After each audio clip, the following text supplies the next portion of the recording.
Yo, yo, yo, yo. What's up, folks? What's up? Do you treat your mate the way you want to be treated? Good question. That's a good topic question for this evening. Good topic question. Dallas Dynasty Supreme. What up, Preen? What up, though? You on the zona? Guys playing 1911. Tiger Red was good.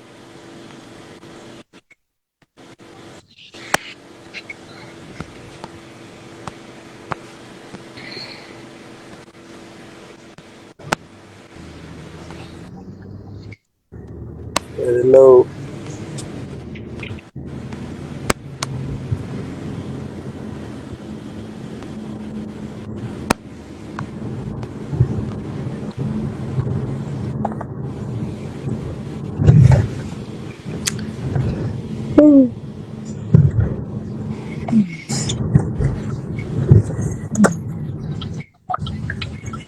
Let him load up. Bridget.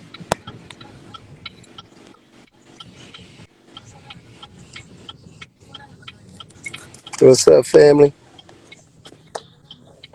Yo, Joe. What's happening?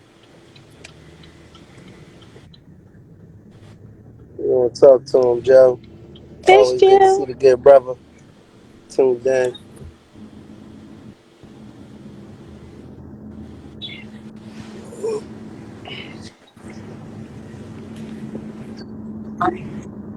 Do you treat your mate the way you want to be treated? That's a good one. I got a counter to that question, but I'm gonna save until we get rolling. Let it send out a little Yes. bit. But I got a counter to that question. Mac, what up?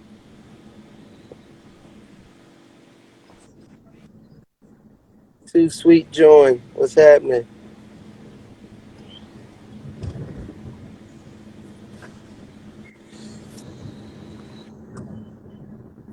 It's going down. Eagles is going in this Sunday. What you doing this Sunday, Joe? We working out a little plan for this Eagles game, man. I got us taking it. You know what I mean? I got us taking it. Respectfully, disrespectfully. No, that's a fact. Definitely Hey, respectfully. Nina. Disrespectfully, respectfully.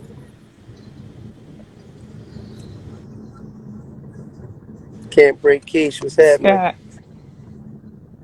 The topic. Yo, Scott.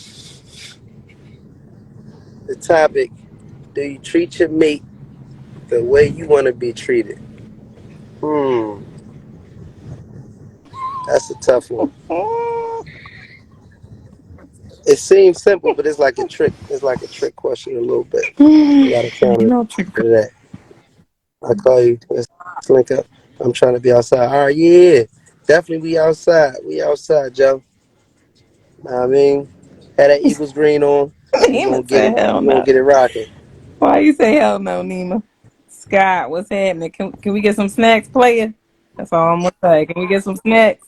Yeah, Scott, where you at? We need snacks in the machine. We need the Dollar John fixing the machine. I mean, they try and get at it. I mean, Wine 215 was good. My guy Wine. Wine was a hell of a guest at our in person. Should we tell us a little bit about the in person while we, That what I no mean, kind of good. get before we get rolling a little bit. Tell them about what? About Uh, in person. You still looking for people for the in person, the next in person? yeah. So I was Cause Wine, trying. I was I mean, trying to be he need to doing be it on in that John. February, but we probably just gonna wait until March to give it a little more time because this month is so short. So. Normally the live in Okay. persons is like pretty much like an open mic night. You can just talk and say whatever you want to say. Um, it's it's good. It get good. It get deep. But you definitely got to come in with an open mind and willing to talk about whatever, because that's Hmm. what the live in person is open mic, saying whatever you want to say, talk about whatever you want to talk about. So I will be looking for 3 women and 3 men for that, but it'll probably be in March instead of this month. Nima said, because I need queen treatment all the time. For sure. Sure. Jamal was a great host at the year of the man. Yeah, it looked nice. It looked real nice. You gotta continue. Yeah, that was a good joint, Scott. You know what I mean? That was a good joint. And you did a great job on that thing, player. God give it to you. You got, you know what I mean, some good people in the building, a good vibe through. You know what I mean? Like definitely a stand up situation. The realest 2200. It was good. All Yes, right, you could. Mhm. I'm gonna start us off. I'm gonna start us off, and I'm gonna have I'm dropping Bruce right now, and and all that. So I'm gonna have you You make your can answer first. first. You know what I mean? Your first comment on how you feel. No, no, no. I'm not gonna do that because I'm about to take Drees in Take them in where? right It's quick. 8 o'clock. But I'm gonna get us started.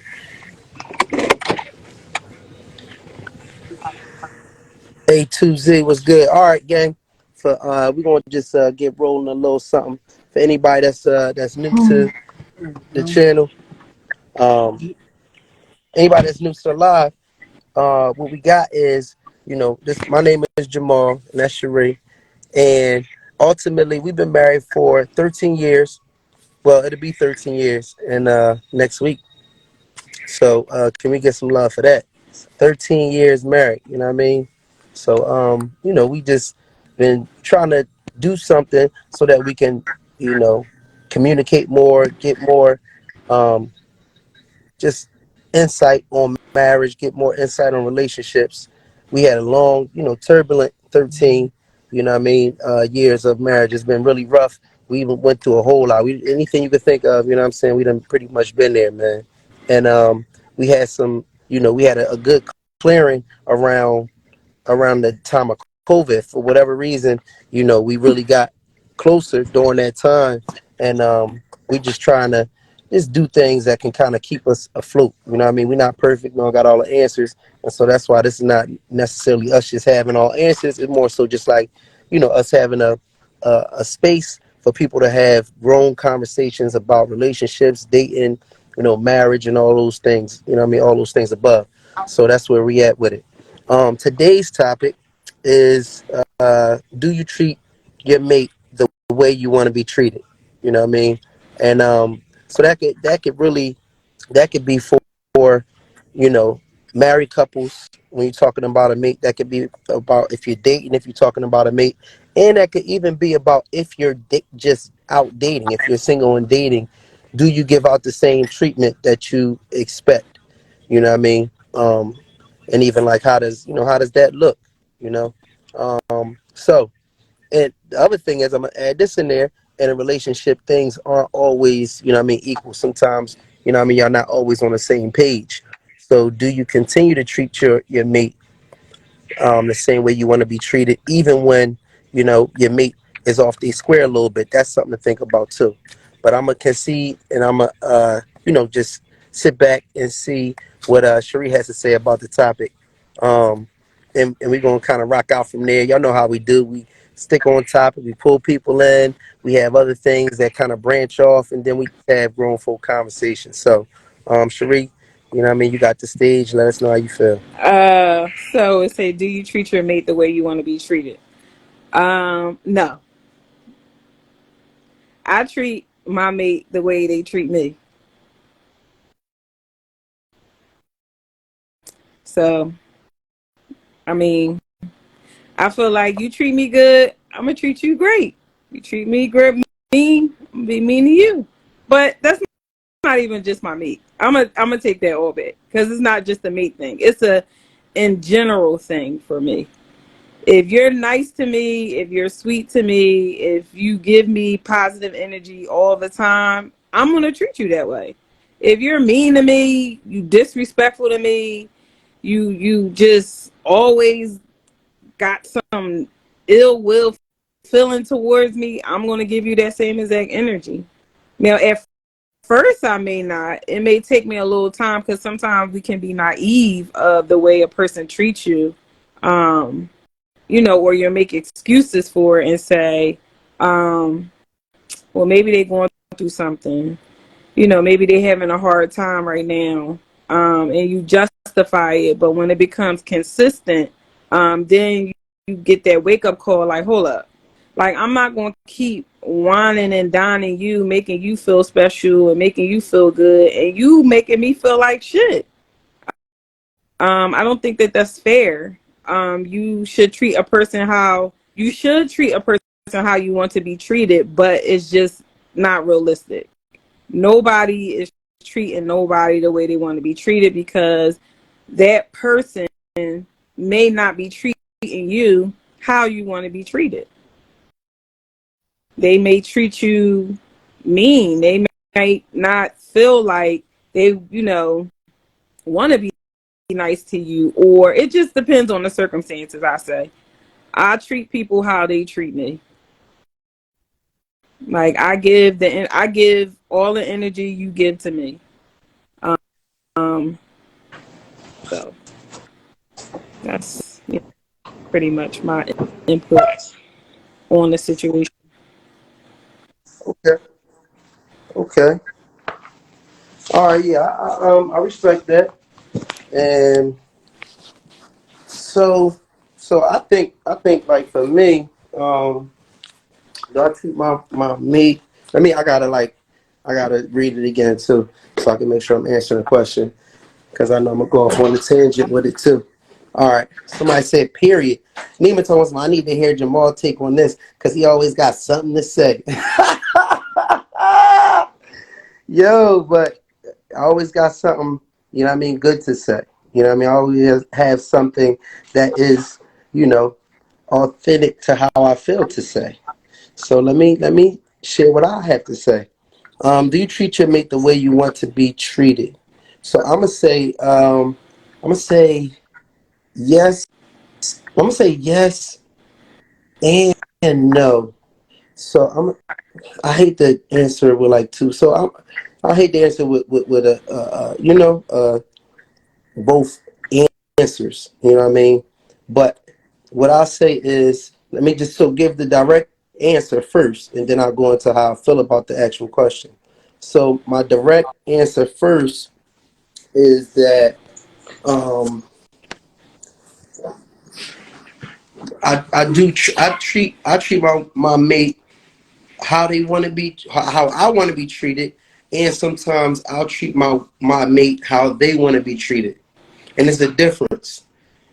You know, I'll give you an example. So your mate may, I don't know, your mate might want a pocketbook, for the anniversary gift. I'm just like using a hypothetical. I know our anniversary next week. She don't want a pocketbook. I'm just using it for example. But your mate might want a pocketbook for their anniversary, and you might be out shopping for them or whatever the case may be. But you might see, I don't know, or you might think, you know what? Let me get my mate a bracelet. It just might be a nice bracelet that you see, and you're like, you know what? Like, this is a really nice bracelet. Like, I would love to see her in this bracelet. You might even say, you know what I mean? Not only am I gonna get her a bracelet, I'm gonna get her this nice lingerie set that I've seen, and I want to see my mate in this. You know what I mean? In this lingerie set, it's gonna turn me on. I love her in this color, in this red. You know what I mean? With her skin, it's gonna turn me on, and we're gonna have a good time. She looks sexy in this lingerie. You know what I mean, or whatever. And I want to get her that. You know what I mean? I want to get that for my mate because I know she's gonna look beautiful in this. It's a very nice, lingerie. Very nice a bracelet that I got her, and I know she's gonna enjoy this. And that might be your gift to your mate. Now your mate did say she wanted a bag. You know what I mean? And you might even want to give her a bag at some point later. I don't know, but that's still a gift from your heart. So you know what I mean in terms of treating them the way that you want to be treated, that's something that I would like. You know what I mean? If it was me, I might want, you know what I'm saying, my wife to get me something like this. In my mind, I'm thinking, all right, this is something that I want to give to her. You know what I mean? So sometimes, you know, I'll treat her the way I want to be treated. This is something that I would like for my wife. But then it's certain things that, you know what I mean, sometimes I'll treat her like she wants to be treated.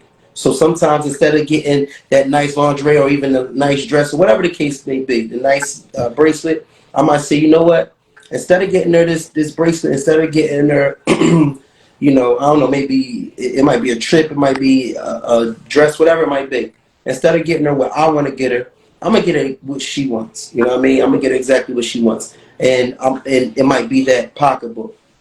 So that's how it is in a relationship too. And I'm just talking about gifts with that example, but when we talking about treating somebody how you want to be treated, sometimes, you know what I mean, we got to ask ourselves, are we treating our mate how we want to treat them, or are we treating them how they want to be treated? And it's a difference. You know what I mean? It's a difference. So some people think they're doing right by you because they're treating you how they want to be treated, but that may not be how you want to be treated. You may want something more specific that, you know, that you particularly like for whatever reason. And your mate, out of love, is thinking they're giving you, you know, what you want because it's something that they want, but it can be two totally different things. So I think, you know what I mean, when it comes down to it, it's interesting. We have to listen because sometimes we think we really, you know, we doing our thing, you know what I mean, with our mate, and sometimes we're not giving them what they want. You know what I mean? We giving them what we want. So I think it's a balance. But in terms of like energy, like I'm gonna give you what you give me. I'm the person that I'm gonna do that too to a certain degree. Like in terms of like how I'm getting treated. You know what I mean? I'm gonna probably give it. I'm gonna probably give you back what you're giving me, but I'm not gonna keep playing the limbo with somebody. You know what I'm saying? If you're not giving me what you know, what I, you know what I mean, what I want, or what I request, you know what I mean, then I'm gonna let you go. You know what I mean? I'm gonna move on, and that's pretty much, you know what I'm saying, how I deal with, you know, relationships in general. You know what I mean? Like if it's a friendship, it's a one-sided friendship, or it's a friendship that is not, it doesn't feed my, you know what I mean, my spirit, feed my soul. You know what I mean? If it's not uplifting or supportive type of relationship where we can share, you know, news, share goals, we could, you know, support each other and things like that. If it's one-sided, I'm not going to just, you know, keep going back and forth with you. Stay in this friendship with you, and just keep on seeing how much lower I can go than you in the friendship. Like I'm not with that, you know what I mean? Because I prefer to like operate on a higher level. I prefer to be in a situation where we just having fun, you know what I mean, supporting each other and things like that.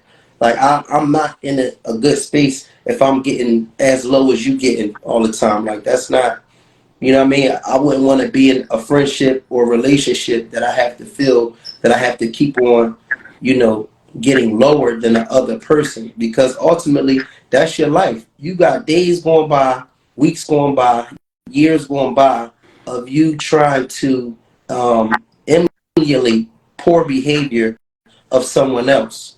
But all it's doing is ultimately wasting your time and your life. So if it gets to a point where I feel like I'm wasting my time and my life with somebody that's, you know, ultimately not going to, you know what I mean, step up and either be a bigger person or, you know, honor requests or just respect, you know what I mean, the situation, or, you know what I mean, whatever the case may be, then ultimately that's just not a space that I'm going to leave for anybody to sit in. You know what I mean? You know, you might got a few slots for people to be in your life. I'm not going to waste a slot on somebody being in my life that, you know, doesn't appreciate or celebrate, you know what I'm saying, who I am, and, you know, wishes, goals, and things like that. So So yeah, that's how I look at it. I look at it like I definitely treat my mate the way they want to be treated, and then sometimes I do treat my mate the way I want to treat them or how I want to be treated. But then I also think it's important to treat your mate how they want to be treated too. So that's my take on it. You know what I mean? That's my take. So this is my question. My question is, like, how do you respond to a mate that, like you were saying, Cherie, earlier, you was like, look, your mate might be going through something or whatever the case may be, and they may not necessarily be treating you, how you expect to be treated. So, what is it a thing where you do you continue to, you know what I'm saying, um, like mimic how they're treating you, or is it a time where you say, you know what, I'm going to be the bigger person, and I'm going to show them how I want to be treated by holding down my standard of how I treat people that I care about. You know what I mean? And in hopes that they get on board and you know what I'm saying, and really see, like, all right, you know what? At the end of the day, this person is, consistently, showing me how, somebody that you care about should be treated, or should you, you know what I'm saying, get lower than them? Should you get lower than them, or should you, you know what I'm saying, elevate them? So that's another part of the question. Like, if you're not getting treated how you want to be treated, like, what decision do you make at that point? Do you go lower than them and treat them worse, or do you put your best effort in elevating them? You know what I mean, and showing them the way to treat you better. So I'm just putting it out there. But Joe, I see you on the hotline, man. So you know what I mean. You got the question. You on the stage. However you want to address the question. That's I mean, do your Oh, thing. man, that's a tricky question, bro. To me,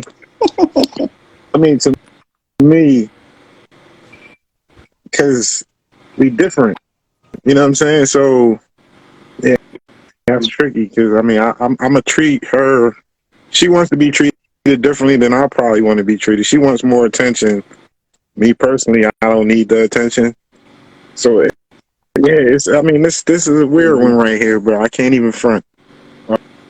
Um, Respectfully, I just treat her with respect. Hopefully, I get that respect back. Not even hopefully, that's a must. But you know what I'm saying?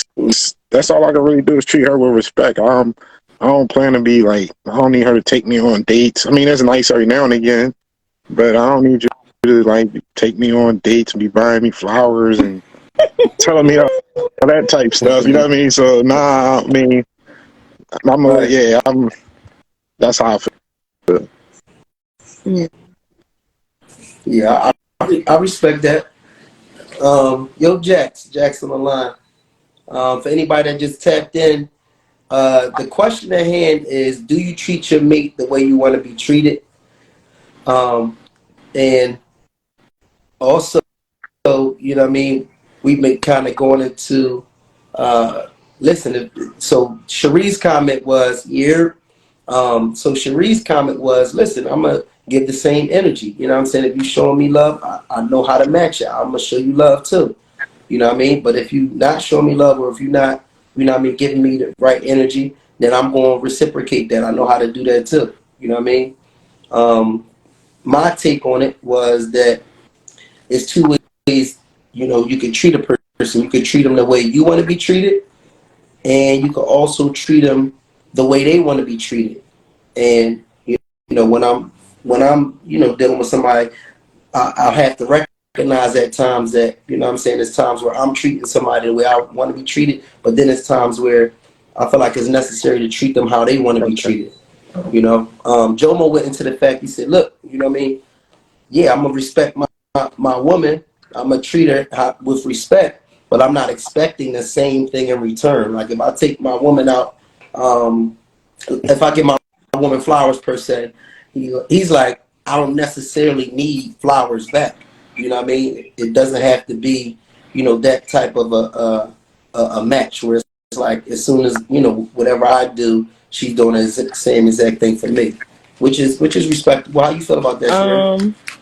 It don't really necessarily have to do with even giving or do like necessarily buying or nothing like that. Like we all want to be loved. We all want to be, treated, in a king or queen way. We all want the pampering. We want all of those things, and it doesn't necessarily have mean that we have to be, because you brought me flowers or you did something nice, I got to turn around and do the same thing for you. Like we can reciprocate in a different way. Like, what I mean, you can just have a nice evening in the house, things like that. But what I mean with treating me how you treat me how I want to be treated, if again, like people take advantage of your kindness, you being nice to them all the time and everything else like that. Then when you stop, that's when they start to notice. They don't notice it when you're just consistently being nice to them all the time. You're not really giving it the respect that it deserves to say, like, damn, like they really good to me. And then it's like when they see, like, damn, they taking advantage. You taking advantage of me. You not appreciating me. So now I gotta fall back. I gotta chill. And then when that happens, then you like, hold the fuck up. Like, what's your problem? What's wrong with you? Why you not doing this? Why you not doing like all the things that were being done to give you that respect, make you feel special, cater to you, all those things weren't getting acknowledged and weren't getting noticed. But then when it slows up and it stops, because you like, I feel like I'm being taken advantage of because you're not even giving me that same energy. And it doesn't necessarily, again, mean that you gotta buy me something or whatever. It's just like the most simplest things as a good morning or how's your day going, or just conversation just in general. Like, if you're not even just doing that, acting like every time you turn around you're busy, you don't want to be bothered, and then it gets old, so the person just falls back. And it's not the way to handle it, but you get tired of that. You get tired of trying to show your appreciation, show how much you care for the person, and they're just constantly taking advantage of you. So eventually you just fall back a little bit to the point where it just stops. And then when it stops, it get noticed. And then now you like, you're not respecting me. You're not doing this for me. You don't care about me. You don't love me. You don't like me. You don't this. You don't that. But when I was doing all of those things, it got ignored. So I It got wasn't something, Sheree. appreciated. Huh? Well, I got something. So, all right. So I told you I'm single. I'm working on it, right? So I'm working on me. So right now, that's me. I'm the fallback king. So, like, I do all the best I can. I try to be nice. You know what I mean? I'm respectful and all that. I do all that stuff. I'm not disrespectful at all. Mm-hmm. But when I feel like you said, when I feel like something's not being reciprocated, or if I'm doing a little too much, feel like I'm being taken advantage of, you fall back in the, we family here. So you fall back into the smash category. Right. You know what I'm saying? Like, it's like, all right, we just smashing now. Ain't no building here. But what I'm trying to work on is, like you said, when you get to that point where you start feeling like that, you gotta communicate, Right. and don't just let it build up and get to the point where you get angry, or it's just noticeable that you're not doing what you know what I mean, what you had to do. So now I'm learning, like, you gotta say something. Yeah. So I just, But even if you say something, how many times do you have to say something before you feel like, okay, I said something about it, I spoke on it, and it's still the same exact thing. And again, when you call yourself like, okay, you know what, I'm gonna get back into my rhythm a little bit, be who I normally am, that kind, that loving, respectful person to my mate or my friend or my spouse or whoever. And then it's like, okay, it's all good, and then it just go right back. all right, boom. So again, Petty King. So I'm working on it. I'm Probably working have on it. some I'm long working on it. Listen, Betty King. I just was going through that. Like, all right, boom. So I was talking to this girl. We was dating. And normally, I'm not a bill payer. Like, if you ain't my girl or we like really about to be something, that ain't my Yeah. thing. But so I was like, I'm gonna do something different. Like I said, I'm trying to be different. So I'm like, I'm helping her here and there doing stuff. I always take you out. That's nothing. We go out to eat. We go out do stuff. That's nothing. Bills is different for me. So I'm like, I'm helping her with her bills and all that stuff. My birthday was in December. I mean, I did it like, I got her like flowers, like little gifts, little shirt, shit like that gifts. Birthday was in December. You know, to this day, I still ain't got my birthday gift. Damn, Joe. She gotta go, Joe. She Yeah, gotta see, but look, Petty King, she's still on the roster,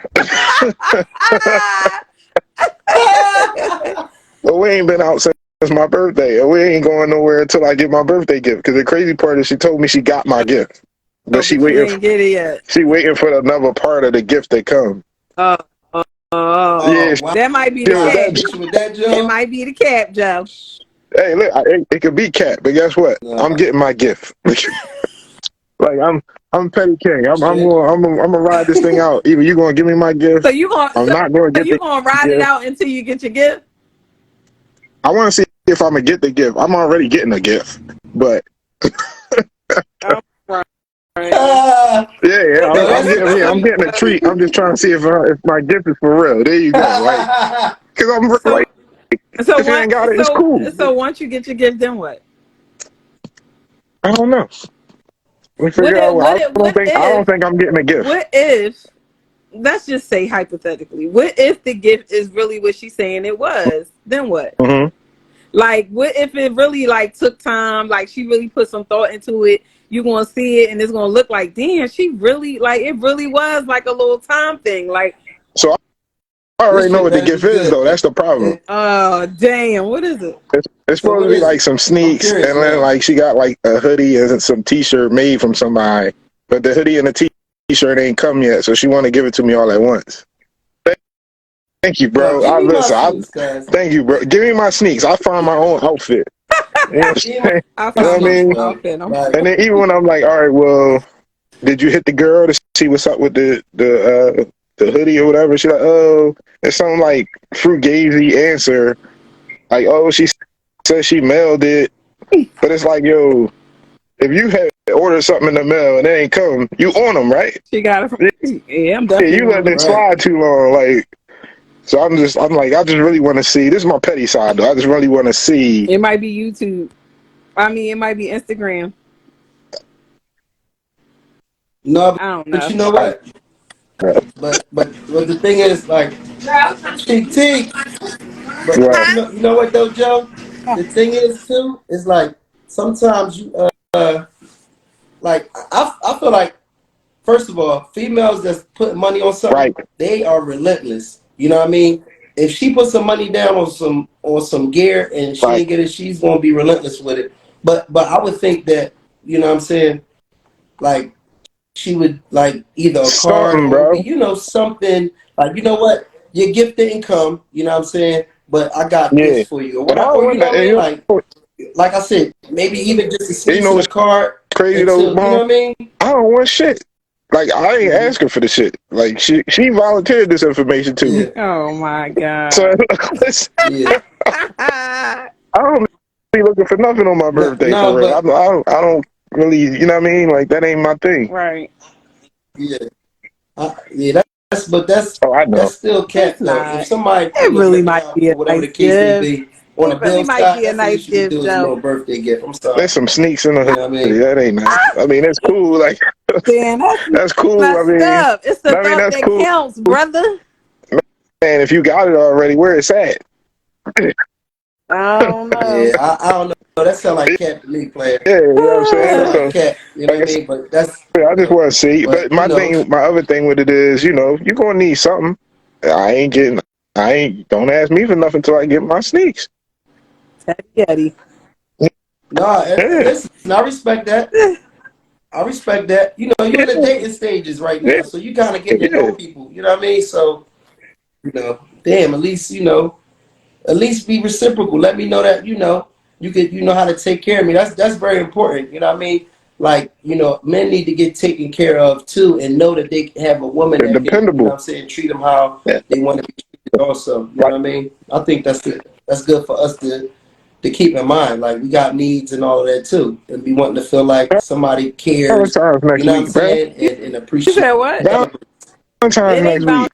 Valentine's for us. That's our anniversary. So don't I mean, well, I ain't Woo! not y'all. But I'm just saying Valentine's TT. is next week. Like I done it is seen all this okay. like you like, damn, Yeah. I can get her a little card or some flowers. I ain't getting shit. Like,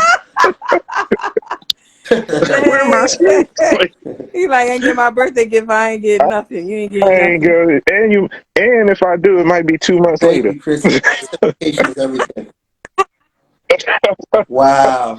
So she gonna get her Again, I'm Valentine's trying to gift at work on least myself. Friday. Like I'm You doing got better. to do better. You Yeah, got I'm to gonna do. do better. I'm gonna do better. I'm gonna find somebody better. How I'm about that? start. That's what I'm gonna do. I'm starting to do better. I'm starting to be a little bit less selfish. So There you see go, how. So Queen. how do you So feel? see, What's your take on do you treat your mate the way you want to be treated? I'm learning to. No. Per usually, okay. I will say, I'm gonna be honest. I did fall victim for a long time to that whole mindset of like, I'm not taking care of no nigga. Like, I just want him to take care of me, or I need him to do things for me, or if he can't do this for me, I don't want to deal with him. And it's like, for a long time, and maybe that's because I'm young, I was stuck in that like, I want. And sometimes I fall victim to like not really paying attention to what a man wants or what he needs or what's important to him. But the older I'm getting, the more I'm starting to learn like relationships and how they work and how to stably like commit to one. It's kind of opening up my selflessness. Like, I'll put you before me sometimes, which if I do it a little too much, that can become like, a bad kind of situation for me. But I'm learning like, all right, pace yourself. I just met you last week, so I don't gotta go all in. But as some time get on, I'm growing and I'm learning to look out for you a little bit. You know what I mean? So I'm How old learning are you? There you slowly. go. I have Cherie to thank. Cherie told me in a heartbeat, like, that's why you gonna be alone. And I'd be like, she's like, yes, you is. And I'm like, so it just comes with just learning. And the older you get, the more you understand. And like Yeah. as a human in general, just certain things is just not okay. So, and then as a woman, Yeah. carrying yourself to a certain standard is certain things just not okay. So I'm learning. I'll be married hmm soon. I got two questions. I got two Listen, questions. hold up, Good. real quick, Joe, I'm gonna real try. quick. And remember what you were saying. All right, so Curly Q said, because if I had a son, I would tell him if your mate doesn't reciprocate, deuces. And that's a good point. We got to think about that too, T. If you had a son, you definitely would not be feeling him dating a female Exactly. that's just all about herself. You know what I mean? So we got to really think about it, all the way around. So that's good growth. All right, Oh, Joe. Well, yeah. so how old are you? Because you said you was young. I'm 23. Okay, yeah, you young. And then you were saying, oh, I forgot the other part. No, Yeah, and that's a then good my question. thing is too, Yeah, Everybody like I think they gotta keep in young. mind our generation right now, everybody has the same mindset. I want a man that's gonna pay all the bills. I want a man that's gonna do this. I want a man that's gonna do that. word. I need a man who's gonna take care of me. And like remember when we did the in-person podcast, I was like, all that stuff is great. And if a man is willing and able to do those things for you, that's amazing. But like what do you have to offer? Can you do laundry? Or do you know how to really do dishes like without a dishwasher? Oh, Can he count on you to make sure if he gonna work every day and pay bills? Do you know how to separate the whites from the darks and make sure he has clothes to get to work? Like small, that's just the bare minimum you should want to do. It's way bigger than that, and some things it gets a little more complicated as time go on. But it's just small things that you should at least know how to do or want to do. Like emotionally, are you there for him? Do you ask him how his day was or how does he feel? If he's nope, stressed out, can he trust you enough to come to you and confide in you? Or do you nope. just talk about what you're going through and what's going on with you? And you don't really care for how you feel. Mm, That's a lot of stuff we have to start taking into consideration as women or as women who plan to be in relationships. So, slowly, inch Do they by be inch. calling you a pick me? Yeah. Huh? Anybody ever called you a pick me? Mm-mm. What? What's a pick me? That's just a term I'll be hearing. When women make sense, that's what the other chicks call 'em. Okay. That's I have been hearing that Joe. Like they call a pick me like a female that like go against Yeah, the Oh, female code. yeah, like You know and what I'm that's saying? how dare you that's listen a to what thing. that man wants? Basically. That's a thing. But that's not that Right. doesn't mean Uh-uh. that. Uh-uh. No, I'm not going against what she said, but I've listen. I've been in relationships for a very, very long time, and she is young, and that's my same motto too. But you get what you give at the same Yeah, time in the same breath. And if Hmm. you are being kind and being respectful and catering to this man all the time, and he's doing is taking, and not appreciating, now, nigga, Right. you're gonna get what you give, yeah, and you yeah, can't be mad because you're not Mm-hmm. appreciating what you say that you want. You're yeah. not showing that you appreciate that, so you can't be mad when now I'm like, oh fuck out of here. You going wash your own clothes. Right. You gonna make your own dinner, because when I'm slaving and doing all the things I'm supposed to do to be this catering to my man, you know, because this is your day, I ain't getting that same energy back. That is true. So But So, at the same and hold on, token, y'all.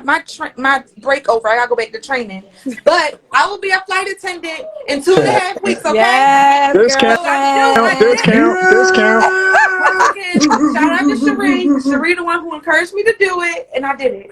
that's Love right. y'all. I'll That's talk to love. y'all Love you too. later. All right, have a And good once I one. graduate, it's we outside. It's It's up. up. We up. Up.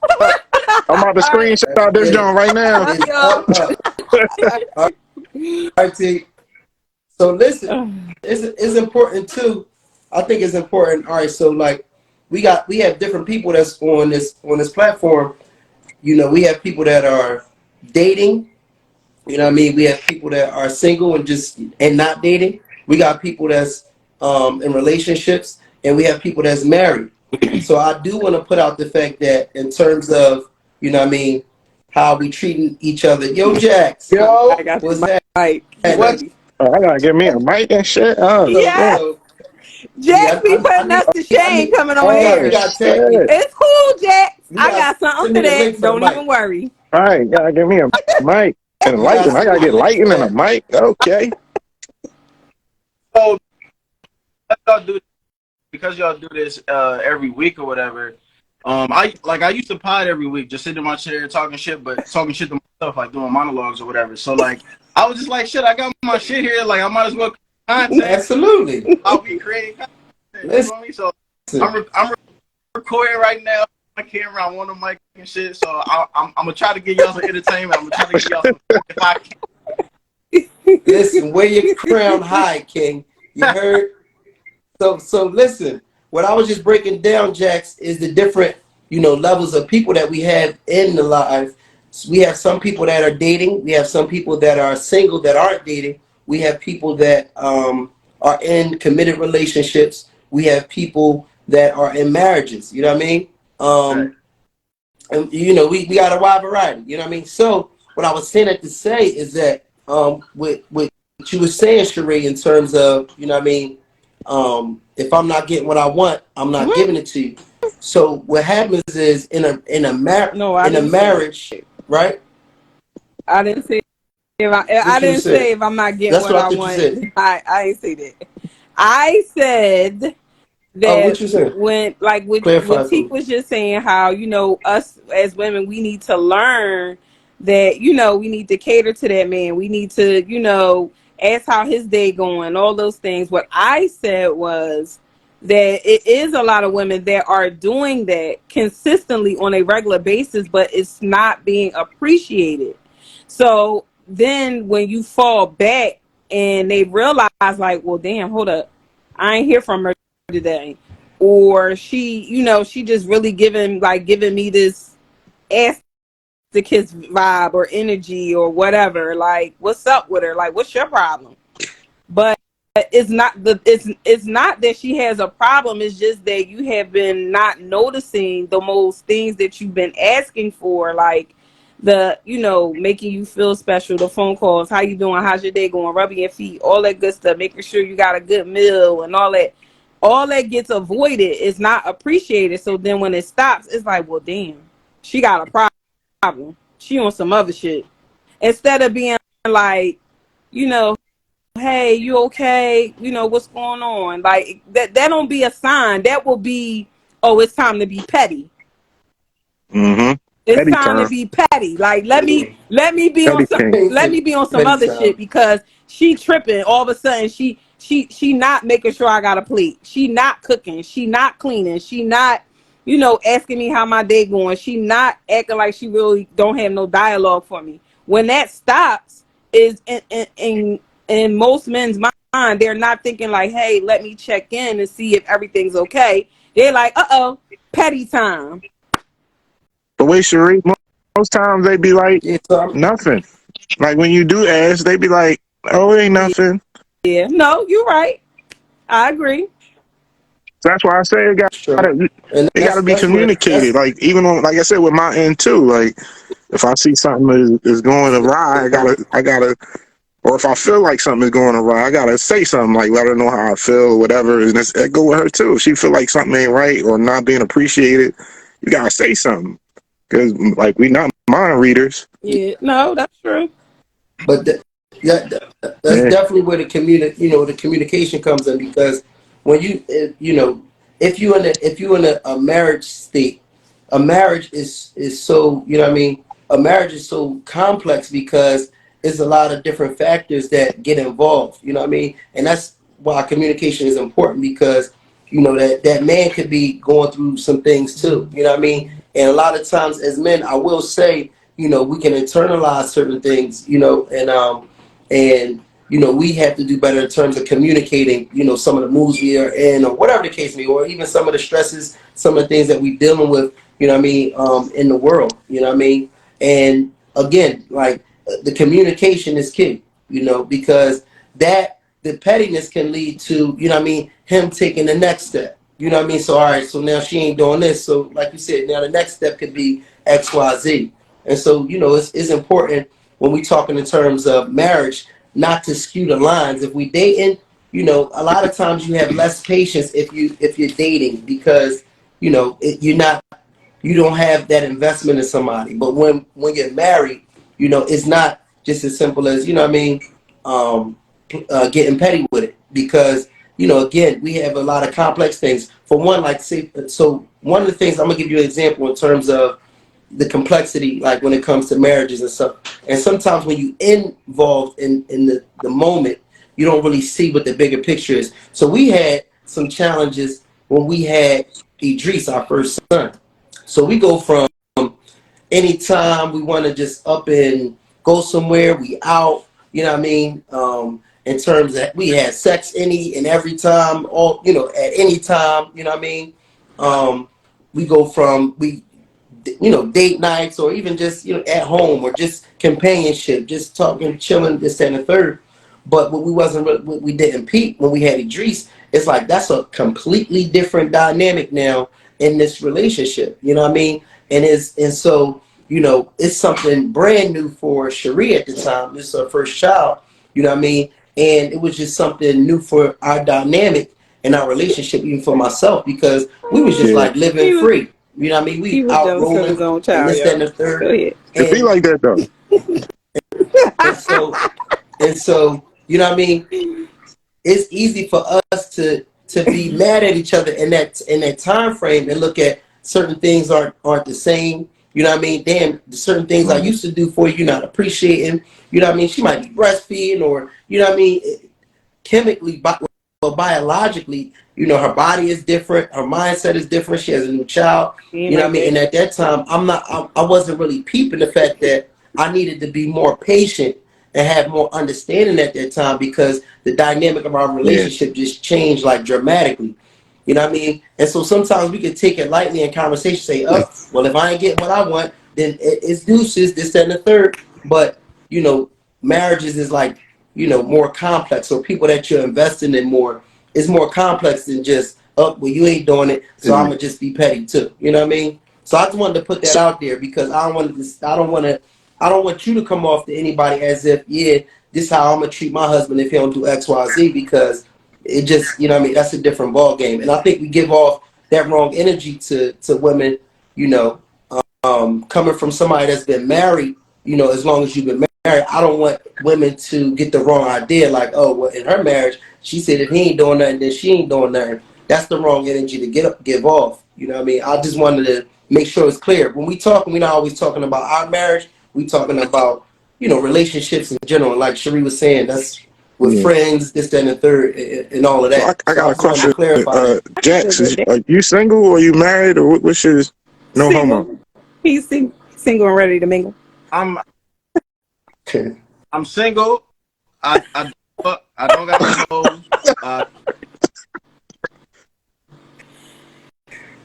All right. So look. So this is what I'm. Go ahead. Hold up. We ain't hear the last part, Jax. I said I'm trying to get $100,000 so I can qualify as a Oh good my man. God.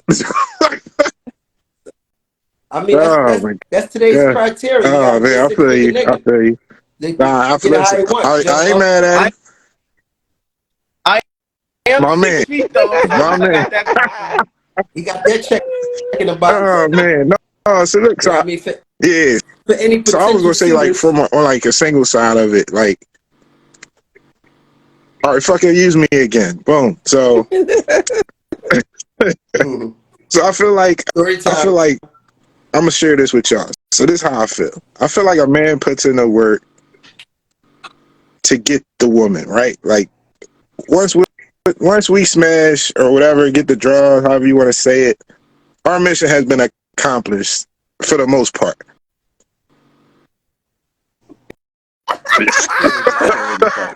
Lord mercy. I'm just saying. This is how I talk to my homegirls. They hate it sometimes, but I try to keep it a buck. Lord. Listen, for the most part, that's what our mission was. After that, now we looking at you like, do I want to take it to the next level with her? So it's like, when you are doing all that stuff you said, Cherie, like rubbing feet, cooking, cleaning, it's kind of showing like, that's what I want to see. That's when it's like showing me like wife criteria or long-term relationship criteria. So when y'all just stop without saying something, me personally, you leaving yourself in the smash category. I mean, like, you know what I'm saying? Like, because I did. I don't see what you're saying. I mean, I didn't mean you per se, so I understand. I knew you wasn't going to understand. I don't understand it. But because it stops for a reason. Like nobody just stops doing. But if you're not saying, but if you're not saying why it stopped, like that, remember, go back to the communication. Right. So if you're not saying why it stopped, now I'm looking at you like, well, she ain't even doing like, you know what I'm saying? Like I done had plenty of chicks that I like that'd be like, damn, you don't even like cleaning up, like you don't feel like cleaning up today. Like, well, who's supposed to clean up your house? Like, you know what I'm saying? Like, so if we get together and back in my mind, like, damn, she might one day just be like, I don't feel like cleaning up. Like, you know what I'm saying? So, I mean, I just wanted to throw that out there. That's a good point. I see where you're coming from. You know what I mean? And I was there. I was there. And Jax, I ain't trying to take up your space. I promise. I know Jax can't wait. Look, he's a dynamite. Listen, I just want to get this out. I got you, Jax. I'm just saying, from a male perspective, I have been there because, like, dang, you know what I mean? In a dating phase, you know what I'm saying? I was dating multiple women, you know what I mean? And ultimately, whether they knew it or not, they was auditioning. You know what I mean? So when you slack up or call yourself being petty for whatever reason, and sometimes it's not even petty. It's just the girl don't got it in her. Like she's just not a cooker, or she's just not, some of the things that you may require. It doesn't mean she's not marriage material for somebody else, but it just doesn't fall in line with the program or the type of woman that you would look at as a wife material for you. So yes, if she's not doing certain things, it may not be her. It may not even be she's being petty. Every woman, we can't just assume every woman, is a cooker or a cleaner, or whatever the case may be, or even a reciprocator. Yeah, and that's cool. So I understand what you're saying because I was dating multiple women, when I was in my dating phase, and it was some women that it just wasn't their thing, and we actually had good times. We would go out and hang out and all that, but you was never wifey material in my mind because you didn't fit certain, What you looking for? criteria that I felt that I needed for a wife for me. So I understand where you're coming from. That's all I wanted to Yeah, answer that's that. Jack. Right? But Jax, welcome to You the know, James, stage. August and April. Welcome to the stage. Clifton Heights I zone. think I'm sorry, go ahead. I was very intrigued and excited when y'all picked this to be the topic. I felt like I've lived through this, right? I feel like through this exact situation, trying to figure out, not figure out, Your phone's going in and out, bruh. treat Yes. mine iPhone. is. Now, Jomo. I don't know what y'all want me Yeah. It's like hear me? going in and out a Am little I bit. good? It's like going in and out. Mm-hmm. Microphone check. Excellent. Is that a little better? Much. Okay. It was sitting on my laptop. So it's over the speaker. My fault. So I was saying I was intrigued and I was kind of excited when y'all picked this to be the topic because I lived through this. Like I went through this where I was trying to treat someone how I wanted to be treated, but it being unsuccessful. And the reason it's unsuccessful, and the reason to answer the question, do you treat your mate the way you want to be treated? No, I treat them how they want to be treated, and I would hope that they would treat me how I want to be treated. But the reason that never fucking happens most of the time, or at least in my case, let me speak personally because I don't know your relationships.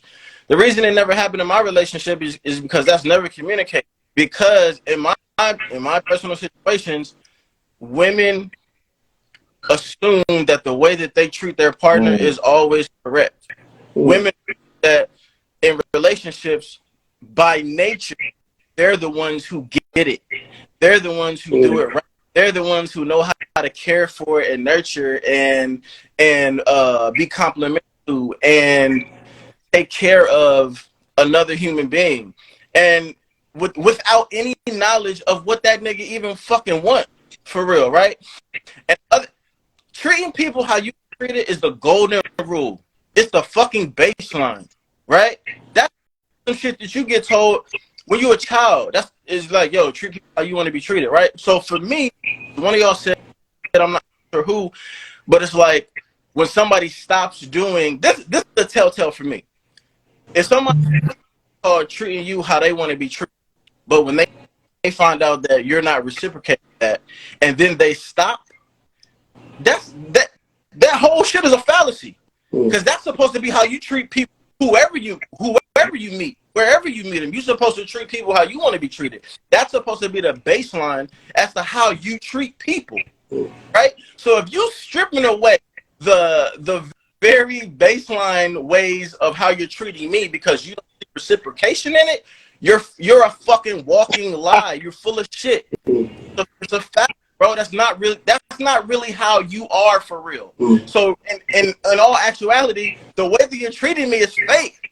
You're treating me how you want to be treated because you don't give a fuck about how I want to be treated. This is just what you get back from me. I'll give you a perfect example. The relationship that I was in where I got head once every 45 days, right? That relationship I always go back to, right? I was trying to eat this girl's pussy into her feeling guilty so she'll suck my dick back. That's not, but I didn't, well, I'm lying because I did communicate with her that I wanted more hair from her, right? And when that didn't work, I was just like, well, I'm just going to eat this. I'm going to eat her pussy so much that she going to feel bad for not sucking my dick. And it don't work because what it really is trying to love somebody loving you.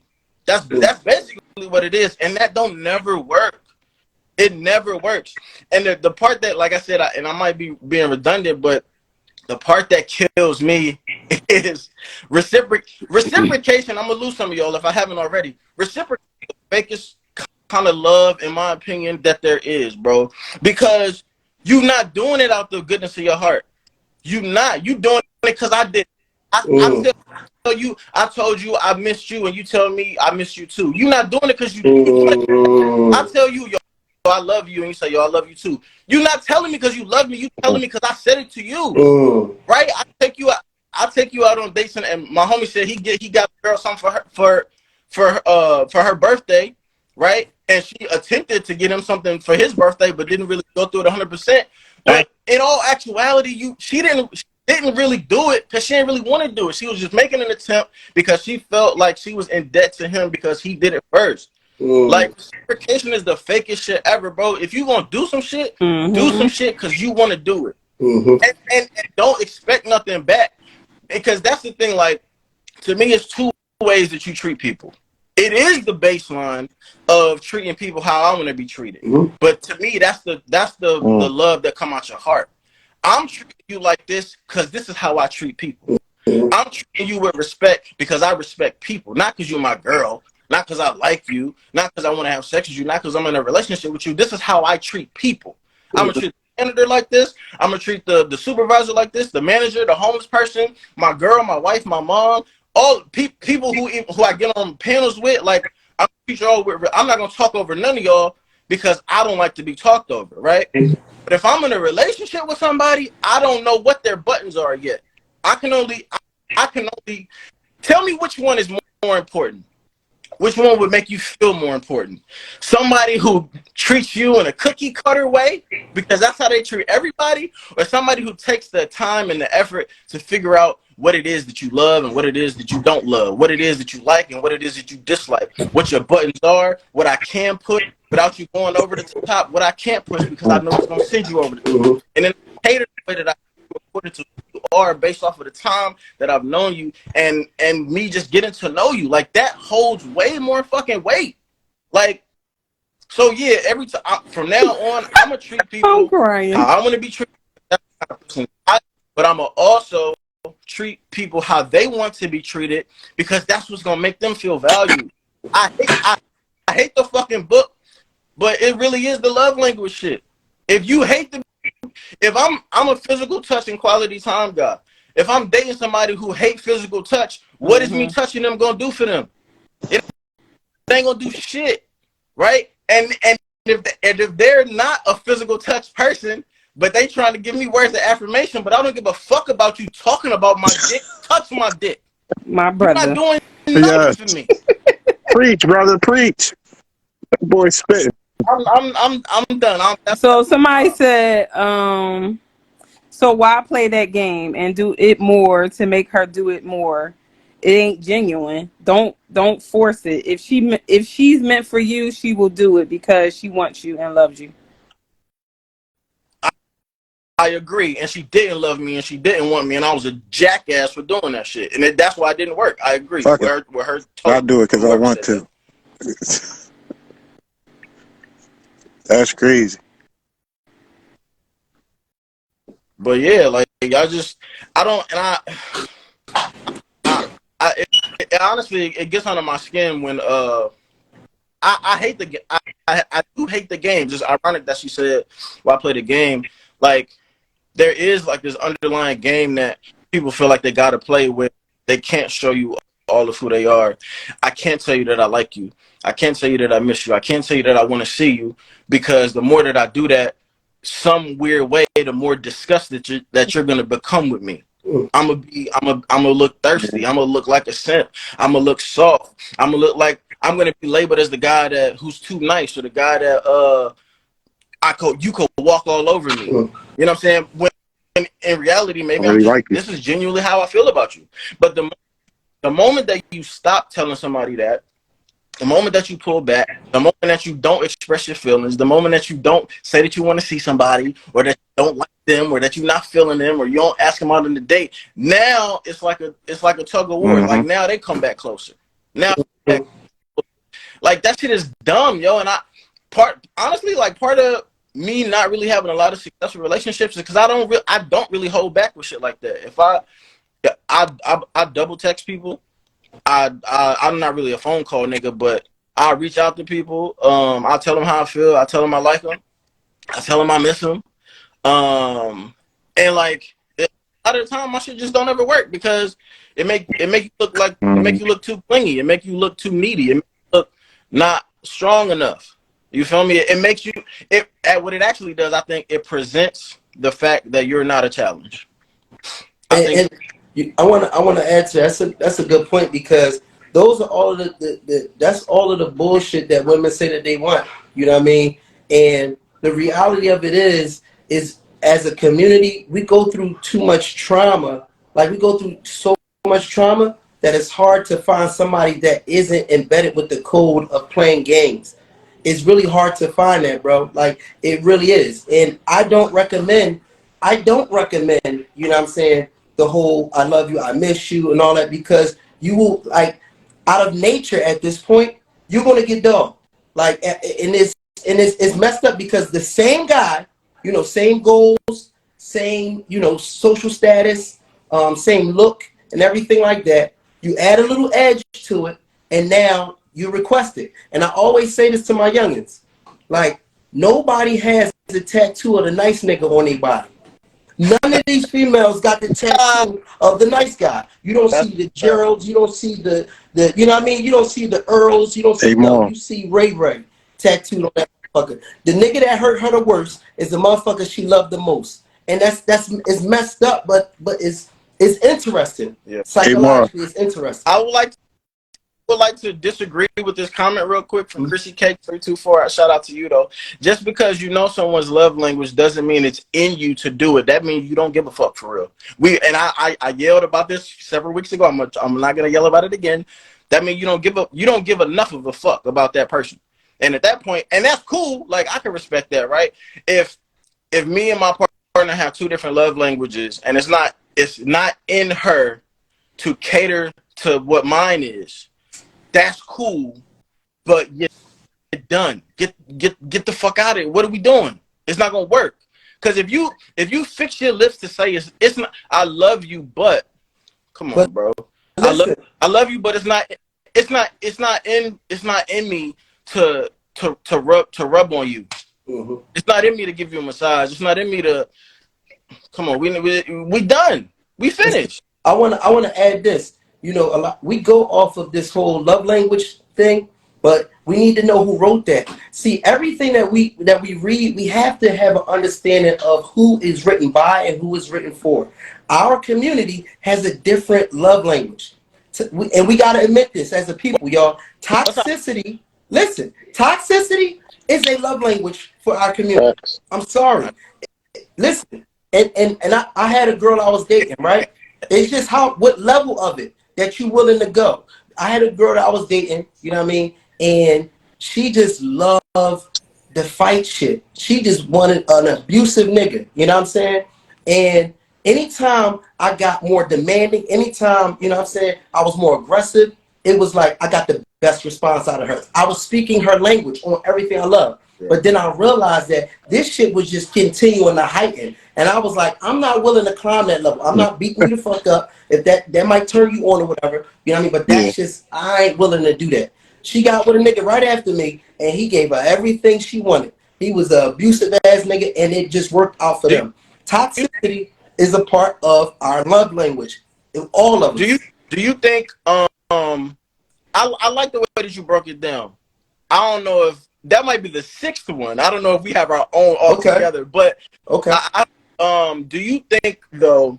Because I have a theory that I don't think women. I think women are very impressionable, especially when they're younger. And I think that in our community, I think And Jen trying to tap in. Hey, let me Hey, say Joe. something real quick though. Okay. Yeah, go ahead. No, go Hey, finish Jason. what you said, Jackson. Then we're gonna let Joe say what he got to say. Go ahead. I think in our community, in our culture, like we sexualize one another very, very early, right? Women obviously, or girls specifically. And I just wonder, is it really the language that they really respond to, or have they just been conditioned to think that that's just the way that men love y'all? You know, because like I'll give you a perfect example. Again, my one of my relationships has all the perfect examples of like I could tell the way that she wanted to have sex. I could tell the type of niggas. I could tell the type of sex that she had before we had sex. And it's almost like, have you ever been in a situation? I've been in situations where like women have like been they would say that they don't really like foreplay. I don't really like foreplay. I'm not really affected. I'm not really an intimate person. Is it that that's you're really not that, or is it that you haven't experienced it so little that you've actually conditioned your brain to not or to not need it? Because everyone that you practice for, everyone you have sex, Turn your mic off. that wasn't a part of their repertoire, right? So like if I'm a girl and every single nigga that I date from this day that I hit puberty, none of them are affectionate. None of them are have a level of intimacy. None of them have any level of softness within them that they've shown me. At some point, right, in my mind, like I gotta turn that part of my brain off and be like, yo, this ain't even for me, because now you had to search for ways to get enjoyment in every other way besides affection, besides intimacy. You know what I'm saying? So like I just wonder if it's something that is actually just in our culture, or is it something that our culture has just conditioned women to kind of like accept, because they feel like, well, shit, I didn't every nigga that I done dated, none of them like this, so I may as well take it off of the board of some shit that I like, because clearly don't no nigga deliver the shit that I think that I want. And now a weirdo nigga like me come along wanting to fucking kiss and rub and do, you know what I'm saying? Like soft nigga shit. Mm-hmm. Now I'm weird. Mm-hmm. Like, you know what I'm saying? But I would say that's one, Jax, get that $100,000, bro. Should have changed. All that shit gonna change, bro. Get $100,000. And then, like, Ma, it's funny what you were saying about the tat shit. Hold on, let me check and see who on here real quick, 'cause I don't want to disrespect nobody. All right, so boo, one chick in my life got a tat on her. This was the chick that I treated like pure shit in college, bro. Like straight come through smash. Like I didn't even know what her top looked like. It was pull your pants down, knock it down. She loved my dirty drawers. Like, you know what I'm saying? So it's crazy that you say that, and then go back to like what you saying, Jack. Like, yeah, like they like the bad boy. They deny it. They can say that all they want. They want the bad boy with good guy features that don't exist. So when we the good guy, because I'm really a nice guy, I'm really a good guy. I hate being a shitty guy, but when you give them that, but it works. Well, sound like it to me. Hey man, listen, man. People around me was bad influence, bro. Bad influence. I need to go back to Clara Muhammad. No, but I'm just saying, like, you know what I mean, like just get your bread up. Like they like the nice guy. Oh man, it's tough for us nice guys, bro. Like, but when you treat them like, you ain't gotta treat them like shit. But when you Hey, don't lump me in with the nice guys. I want to fuck. You ain't gotta be a shitty guy, but once you start treating them like, when you treat them like you don't need them, they like we just said, like when you trying to like don't give them all that, and then they start wondering why you ain't giving me that. Now they chasing you. You know what I'm saying? So that's why I say focus on you, like you said. Get your $100,000, and they're gonna be chasing you, bro. They're gonna be pulling at your pants, like, you know what I mean, like But that's all I wanted to say, man. I'm about to get up out of here. Y'all get your other person on. Hey, love y'all, man. Appreciate you. Love you right back, bro. Love. Let's get some estrogen in here. Where Jen at? She got her sign today. I wonder if she gonna have her sign today. She's gonna have her sign ready. Yo, for you. Another comment before Jen come on. It's another comment that come on here. It says, I like healed men, and it triggers me a little bit, because the most coveted man in the black community is the reformed man, and it grinds my gears, because women love a reformed nigga, but don't love the nigga who never had to reform. Like it kills me. I hate that so much. I'm sorry. Go ahead, Jen. What up? Hi guys. Whoa, she coming in toxic. Whoa, she is not trying to hear her hair look nice tonight. She came here for business. Where your signs at? Oh, We gonna let you live. all right. Be great. Relax. I'm at the desk today. I got Oh, it. Fucking nigga. we knew it was coming. That's Having an funny. anxiety attack listening to this shit. Oh, God. We, Why do I we keep want to hear coming what you back to got to this say. There classroom? we go. Uh, She about to say that. She about to say what's on her hoodie. That's This what my she about to show. say. Stranger Things. Uh, I never watched. you know what, Jackson? You said something. I was having a conversation with somebody, and I feel like people, if they feel like being loving, because there's a difference between clingy and attached, and I think a lot of times we make the two mean one thing, and it's not. And I feel like I'm an unconditionally loving person. I will put limits on it based on how you treat me.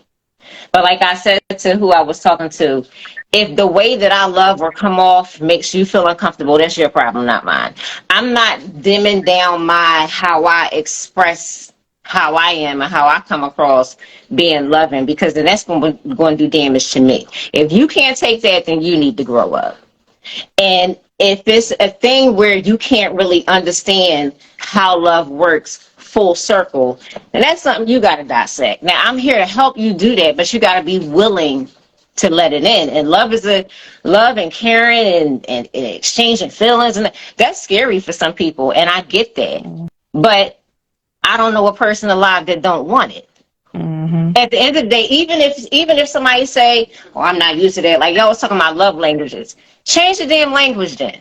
It ain't like it's set in stone. You don't have to stay like that, because at the end of the day, you want to feel loved. You want to feel cared for. The people that sit there by themselves putting walls up and all of that shit, they really need somebody there. And the problem is they've been practicing being rock hard for so long that they don't really understand the language that they need to draw that person in. They killing themselves with their own If I language. You gotta change how you talk to yourself and be honest with yourself about what you want. Even if you've been influenced by a whole bunch of people around you that's like, "Oh yeah, we gotta do it like this." Like what's his name, Mojo Joe? I don't know. When he was just saying he had a bunch of influences around him, and that's just how he was. You can change that. Okay, so they showed you a rope. That's fine. There's plenty of other ropes. No. Here you go. I Here agree you with go. I I ain't agree. done. I need a microphone now. Hold on. Let me find something else. I'm about to get my new neck. I agree. Yeah. No, I agree with everything you're saying. The reason I wanted to add something to it is because from my experiences, right? Like I've found myself saying to my partner or whatever the same thing that you're saying right now on the live. And the problem is with those types of people, some people think love is supposed to just be like easy breezy, like you don't gotta do no work, you don't gotta put in no effort. If it's real, it ain't even gonna feel difficult or hard, or you don't gotta do extra. Like I think people like, it's just even standing in the context of like the love language, right? If I got a love language that you don't have, but now you got to make an effort to show me that you love me in the way that I need for you to show me. Now you're going outside of your comfort zone in order to do that, and people think, well, if I got to do all that, then Well, guess what? this just I'm ain't not. gonna work. I think that like I said, Oh, go ahead. Sorry. That's what I've experienced, where the women that I've come across, some of them, right? Most of the ones that my idiotic ass was like, "Oh, let's make this serious," right? When it gets to the point where the rubber meets the fucking road, and it's finally time for her to put in some effort, now all of a sudden now shit don't work now, because now effort is required on your fucking side. Now you want to do something that doesn't come natural to you, and because it don't come natural to you, now it's like an issue. And like, to me, it's always gonna boil back down to effort. but anytime I get on that's here, willingness. topics that we That's talk. willingness. If you willingness and I effort might be like they might go hand in hand, but you like your relationships ain't one sided, so you can't like. This is what I'm saying. So Jamal's point about our community experiencing so much trauma. A lot of times people get in relationships subconsciously wanting the next person to make up for what the last person did. They need to spend so much time by themselves figuring out what the hell is going on inside of their head and their heart space, because it reaches a point of ruin at some point, you know. And if you just jump into something with somebody hoping that they're different from somebody else, you already started in a losing position because you already got that other experience in mind.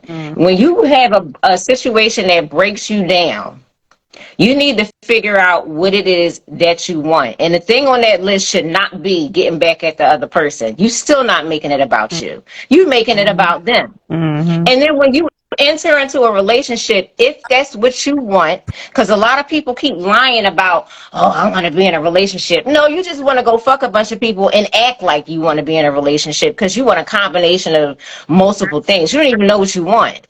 You just want to feel wanted, maybe at the end of the day. But it's important for you to know who you are and what you want, because then you'll gravitate that person that has the same level of willingness that you do. And then y'all can flourish in a relationship. If y'all love languages are different, so what? Do they work together? Are y'all both willing to work on how, like, are you mad? I mean, God, could you imagine being in a relationship with somebody, y'all both the same? I'd be bored out of my fucking life. Are you kidding me? No, like, it gotta be some type of something. That's boring. And if you are not understanding that I'm not here to make up for what such and such did or did not do, I have a whole different experience. Why not? So if you can't, if you're not willing to embrace that, like you with somebody, but they still picturing such and such face on you. They're only happy about the fact that they're not physically with that person. So they kind of treating you like you're supposed to make up for some stuff that somebody else did or didn't do. You're still not even getting 100% of them. That's what I'm saying. When you start getting to learn and know people, you need to be 100% at who you are before you, because you just like creating a whole bunch of open-ended relation. Not you, you know what I'm saying, but it creates. I know you It's tough, huh? ain't in nothing. How? I know you. I know you ain't talking. I ain't in a It's relationship. toxic. I ain't in no pussy. I ain't in dead. No mouth. What? I ain't in nothing. Did he just say that? I'm getting off of here. I swear to God. Man, don't bring it up again. No, but that's interesting because like really we don't know. We still learning who we are to this day. So it's like when you are inviting somebody in, you know what I mean, to like be a partner to you, you like it's layers to you get to who they really are because they still growing at the same time like you still growing. And then like you look at the fact that like when we first start out, in most cases, you know, that's our representative. So you know, it takes time for you to even break down that wall of, okay, the representative, you know what I'm saying, is out the way. So let me see who this person really is. So the other thing is, how much are we willing to help to build with somebody? Because that's the interesting part. All of us is really fucked up. And we got to, like, really keep it a beam with that. You know what I mean? And I'm going to say, you know, a large portion of us in our community, just like we grew up with some traumatic, you know, things that has shaped us. And it's like, you know, some of us are still dealing with things from childhood. So at some point, you're probably, you know, unless you are dealing with somebody that's outside of, you know what I mean, of our, outside of the culture that had a different upbringing, you know what I mean, you're going to have to help somebody, you know what I mean, to either get over some things in their past. You're going to have to help somebody get over their toxicity. And it might be you too. Like somebody's gonna have to help you get over some of the traumas that you was going through. So you know, you don't have a certain expectation or look at them with somebody else's face too. So, you know, when you're talking about like, you know, building with somebody, and that's probably the conversation. Like, are you willing to build with somebody? And that takes time because we're all in a phase, and that's the thing. Is like a lot of times we come off like we set. I know myself. If everybody know themselves, what the fuck is the problem then? Don't everybody swear they know themselves. You know what I'm saying? Everybody do. Put in no work. That's what they know about themselves. You know what I'm saying? Because you actually said something. You said a lot of people in our community are dealing with trauma. Are they really? Are they dealing with it? Yeah. Or are they just walking around with it? Because if they dealing with it, how are they dealing with it? Can I see how you dealing with it?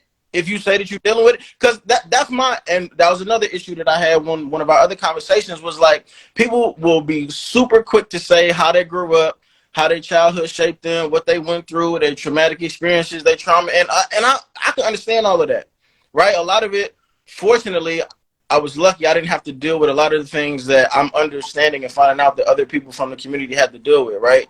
I'm blessed and I'm lucky for that. However, I don't have to stay here and deal with you treating me a certain way because you're unwilling to come out of your traumatic experiences. So are you really dealing with it, or are you just walking around with it, accepting that that's what your life is going to be forever? Because if that's the case, my out. Because I cannot deal with. I refuse. You're not going to drag me. Because you're not going to drag me down in your traumatic shit. But some people actually like that though. Like they like that fucked up exterior because it's really the only part of themselves that they know inside out. You know, like that's their learned behavior. Yeah. Is walking around with another part of the conversation. I said everybody got walls, right? But they're made up of different things.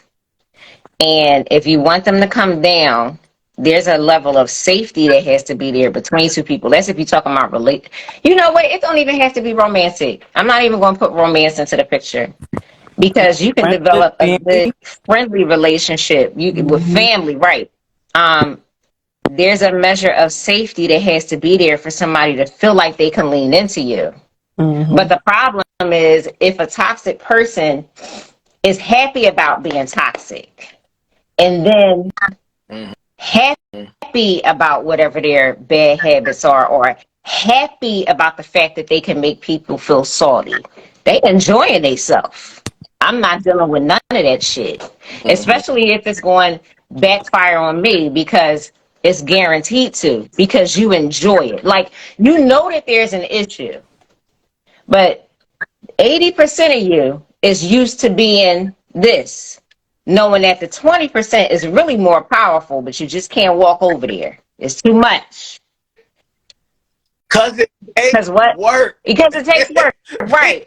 But like I said, it doesn't. You know what, Jackson? It's not even. It's like a tiny pivot. It really is not a lot. It's literally willingness. If you can sit there, this is why I say to y'all, as a woman, and more women need to be having this conversation to me. Y'all sit here saying all the time, oh, girls trying to be like guys. I'm tired. I've learned how to be all sides. The shit's exhausting. I want to be a soft woman, so I decided to be. But when I got to go in the back and pull my gun out, because you think you about to just be whatever to me, I know exactly where to find it. However, my desire is not to sit here and walk around and try to be like a man. They already don't like black people as it is. So then we both have our own black plight. We got the black woman and the black man. I don't want yours, already got mine. And then to have to fight y'all on top of the world already fighting us. Like, get the what? Oh my God. It's too much. Like, it's too much. So this what I was thinking about. One, in terms of, or if we talking about, you know what I'm saying, building a relationship with somebody, if we know that we all have things that we dealing with. And of course, you know what I mean, and I'm not looking at it as a crutch. I'm just looking at it as a realistic, you know what I mean, it's a reality. You know what I mean? It's a reality. I've dated, you know, a lot of women that have I haven't dated a woman that hasn't had, you know what I mean, you know, struggles in terms of childhood trauma. You know what I mean? I haven't personally. and my thing is, for me, if I'm looking at that as a norm, you know what I mean, the women that I would be dating that would have these traumas, including myself. I'm not saying it's an exclusion. I just never, you know, dated nothing but women. So I'm only speaking for those that I've dated. Then you have to ask yourself, you know what I mean, you have to come to the understanding of, all right, cool, this may be a struggle, but then I need to know, this is my thing. Are you willing to work on your struggles? You know what I mean? That's my thing. If you're willing to work on your struggles, then and I care about you, you know, enough, then I'm willing to ride that out. I'm not going to act like I'm going to find somebody that doesn't have struggles, because that's just not realistic to me. Right. You know, but if you give me the inclination that that's something that you're content with, if you give me the inclination that that's something that's just you, and a lot of people say this and it irks me, but that's just me. I mean, you know what I mean, or whatever. It's like, once I get that, I'm cool. You know what I mean? I'm cool off of that vibe. I'm cool off of that energy. That's just me. And it might be it's somebody for that, but it ain't that ain't for me. But my question is, also, what qualities in a person would make you want to walk with them through their struggles? You know what I'm saying? Like, what qualities in a person would say, you know what, I want to walk with her through this struggle, or I want to walk with him through this struggle. What type of person, you know what I mean, does that look like? Is it that she's very pretty? Is it that, you know what I mean, is it that he, you know, he's very handsome, or, you know, like what? Because if we all got, you know, struggles, you're going to have to concede. You're going to have to at some point just be like, yo, I'm gonna rock out with this guy or this female. So what qualities will make you want to walk through with somebody with their struggles? I know. Because you know, pretty and cute ain't enough. Like, fuck that. That ain't enough. Sorry. I mean, that ain't the struggle. Or the sex is good, you know what I mean? Because sometimes, and this is why when we had the topic about Sex clouds your like judgment. sex, like does that matter? Sex clouds your judgment. Yeah, the sex clouds your judgment, and that was one of the things I was saying. Like, you know, I strongly feel that is a situation that sex can cloud judgment, because, you know what I mean, we have people that are dating people that have no, you know what I mean, may not have a job, may not have, you know what I'm saying, personality per se, or may not, you know what I'm saying, might not be refined, might not, you know, six figures, this, that, and the third. And a lot of times we are allowing, you know what I'm saying, sex to cloud our judgment. So I'm just saying, like, what qualities about a person will make you say, you know what, I'm going to ride with this person. I was just curious with that.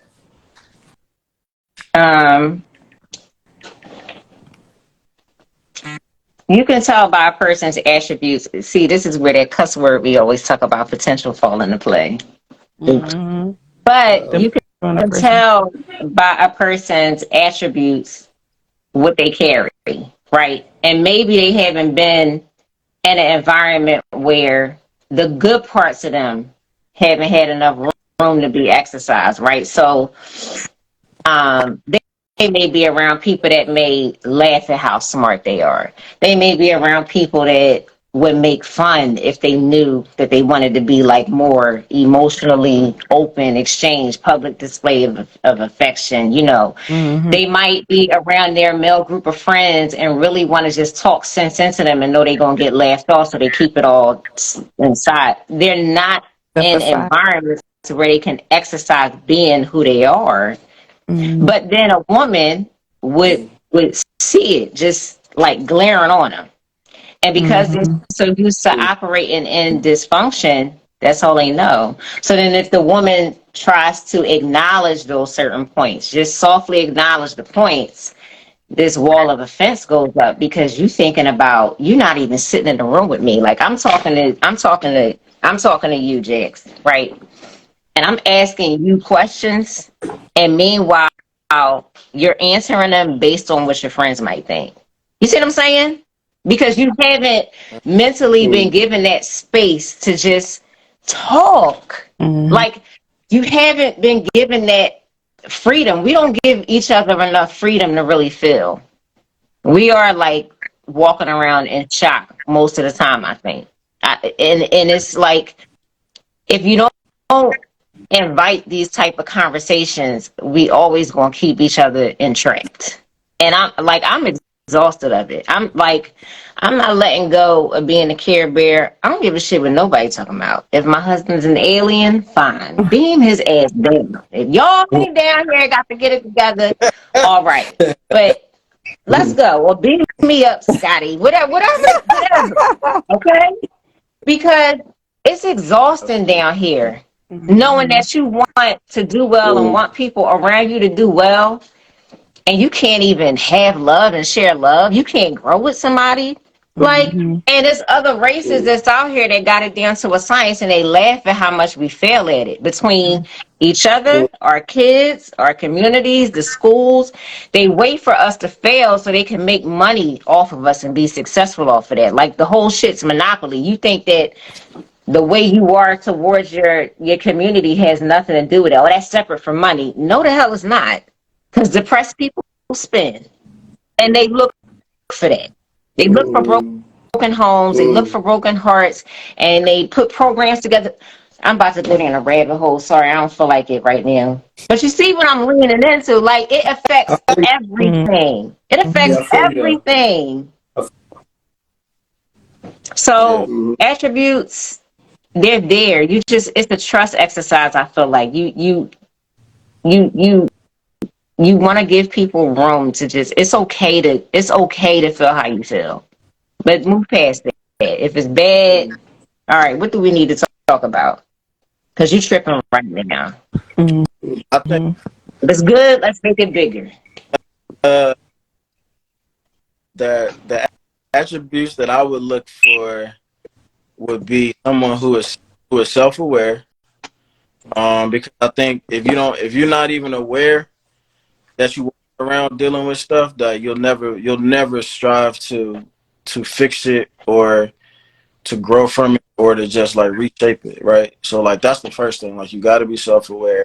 I think I would look for coachability, right? Coachability, and not necessarily for me, right?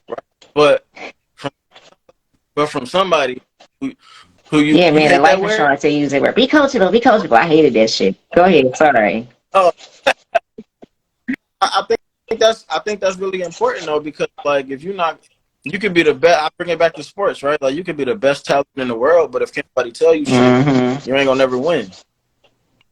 Never win, and you never going. And if more than likely, 9 times out of 10, if you're not coachable, you're also not a player, right? You can't. I don't think you can really. I don't think you can really improve or progress, or gonna always hit a ceiling if you're not willing to learn from anyone else. You know what I'm saying? But other one, and I think I'll keep it at 3. I think the last one would probably just be the relentlessness in like wanting to improve your life. I don't know the word for that attribute, but I just think like there has to be like a hunger to just like be better tomorrow than what you were today. Who you just gonna like complacent with just like who they are.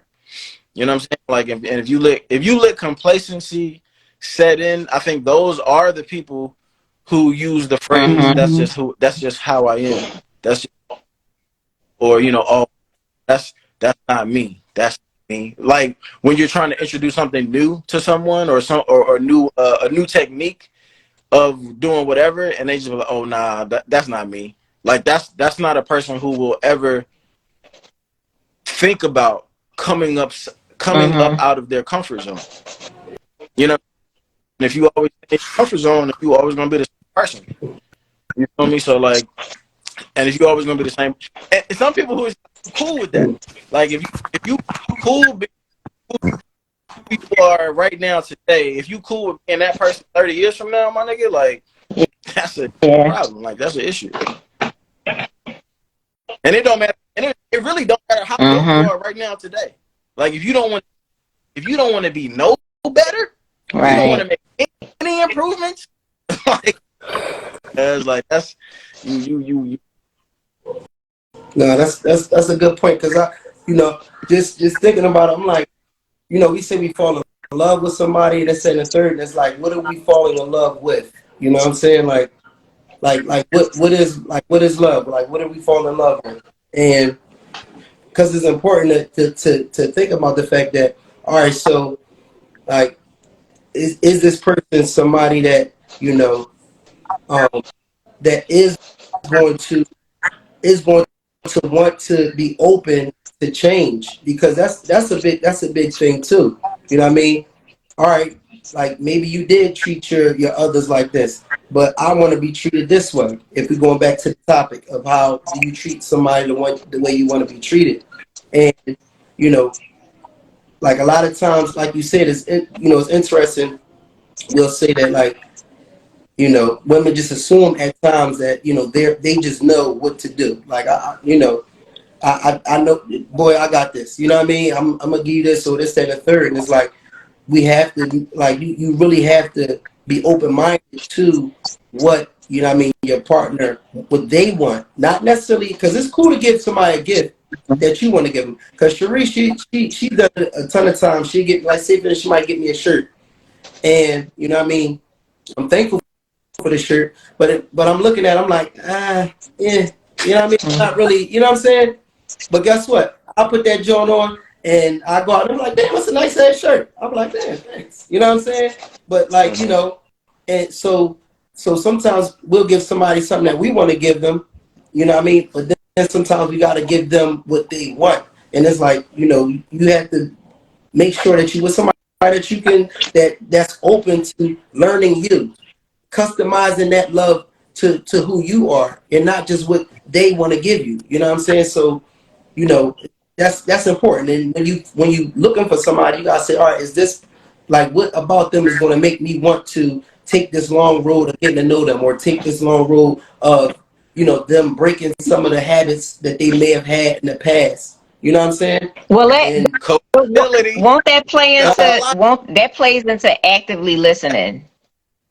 I like what you said, like a yes, lot, because it plays into actively no, listening. Like, you know how sometimes you go into relationships or likable situations, and you already are picturing what you want that person to be for you. So anything that they say is kind of like la la la la la, like it's not hurting anything.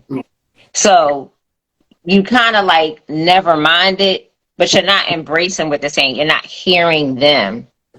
So you kind of just do what you want. That's all ego. Like if you're doing stuff to just make yourself feel puffed up in a relationship, I do this, I do this, I do this, I do this. It's you still making it about what you want it to look like, as opposed to what y'all can create. Like what can really come from y'all combining y'all things together, and really just that coachable word makes me sick, because you know what it sounds like.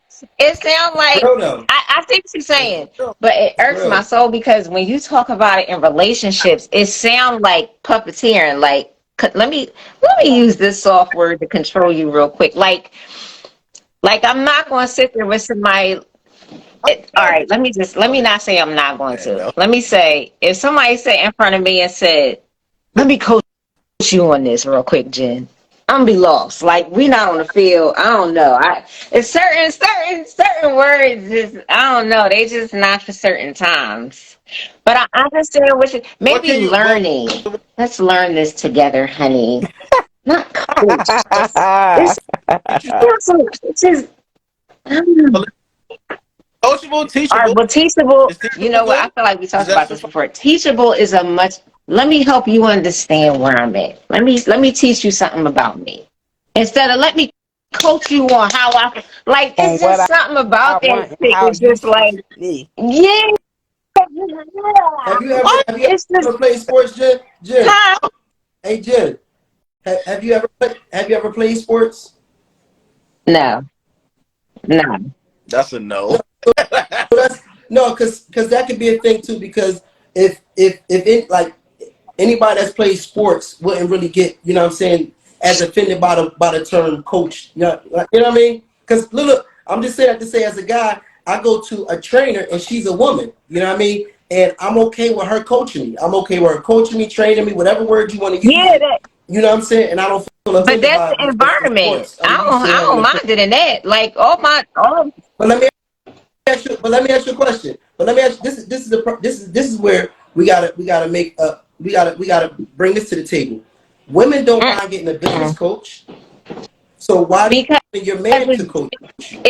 Because they it's money different for it. when I'm sorry. it like that is a okay. I like the teachable word. You talking about you're not talking about when it comes to sports. You're talking about What about life objects, coach? right? It's interesting, but no, we talk Huh? even Now you with a talking life about people. coach. You talking about people. Yeah, we even when he said you talking about people, but even if somebody, you wouldn't get offended if somebody said, "Hey, I'm a life coach. I want to be your life coach." You wouldn't be offended if somebody said, "I want to be a business coach." But if your man is saying he wants to coach you, that's an issue. Why is everything that we say in terms of, you know what I mean, taking, you know what I mean, leadership, why is that offensive? Because it depends on the context of how you're saying it, and let's just say, all right, let's just say, for instance, you're Because you saying you arguing want to, and you you throw that saying you C want to word. teach somebody or coach somebody.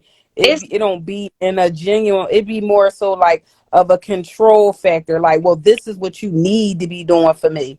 It's not no, hey, listen, it's not going to be no sit down and making the person feel secure and comfortable in the all right, conversation. It's going to yeah, make the or You're person feel assuming. uncomfortable. yeah, And or like, it maybe feels like you're endearing. trying to, like, you're not looking at it as like it's a team relationship. It's like, oh, this is my game. This is It's how not always a things team Right. need to relationship. be. A life coach is not a team relationship. No, A but business a coach is not a business It's not, but coach, it's a why? focused but yeah, coach. but and That even that with a means business coach, it a means business coach is not it's going hard to for come you to take in constructive and take criticism. All it everything, is is. not going to criticize any and everything that you do. A business coach, hold up. That's A exactly what business coach it is going to say, is. listen, okay, I see you have this working for you. I think this will work. But let's bring this in. I think it'll improve it and make it better. It's not a business coach is not going to downplay and make it seem like you're not doing nothing right and say this is what I need you to do, and, and then turn around and You ever try seen to Top Chef? do it the way they feel as though your business You ever should seen run. Hell's Kitchen? They're going to take some of your old You ever seen and Hell's then Kitchen? bring in some new stuff and then combine it all together. You ever Oh my god. seen Hell's Kitchen? That's exactly in Hell's Kitchen. That's exactly what he does, and people line up to the point where he doesn't even have enough people to coach. They line up for him to go in there and see the shit that they're not doing, be direct about it, and tell them what they need to do. And that's what coaching is. If you ever seen Ayana Von Zant, she's not babysitting you and taking you by the hand, and people line up, women line up so they can get her direct, you know what I mean, a criticism of what she's doing. Now, nobody's talking about tearing somebody down. That's an assumption. If we're talking about coaching, it's a lot of different coaching Yeah. styles, and it just seems like women have a problem with taking constructive criticism from their man, I don't and have a that's a problem problem. taking That's a constructive problem. criticism. I don't. I just feel like when you talk about a relationship like that, though, it kind of like when you use that word and you're specifically talking about a relationship, it kind of snatches away the endearment. It takes the Mm-hmm. kindness out of it a little bit. It's like Mm-hmm. it makes it feel stricken. It makes it feel cut off. It makes it feel boxy. It Mm-hmm. makes it feel like it gotta be just one linear thing. When Mm-hmm. relationships are really fluid, because both of y'all are really learning each other. Like I'm not ever gonna say to my man, let me coach you real quick. I Mm-hmm. feel like that's more of a man's logic, so I can understand why y'all would use that term. But what I'm saying is, I'm just explaining why it would make me, not saying every woman, feel uncomfortable. I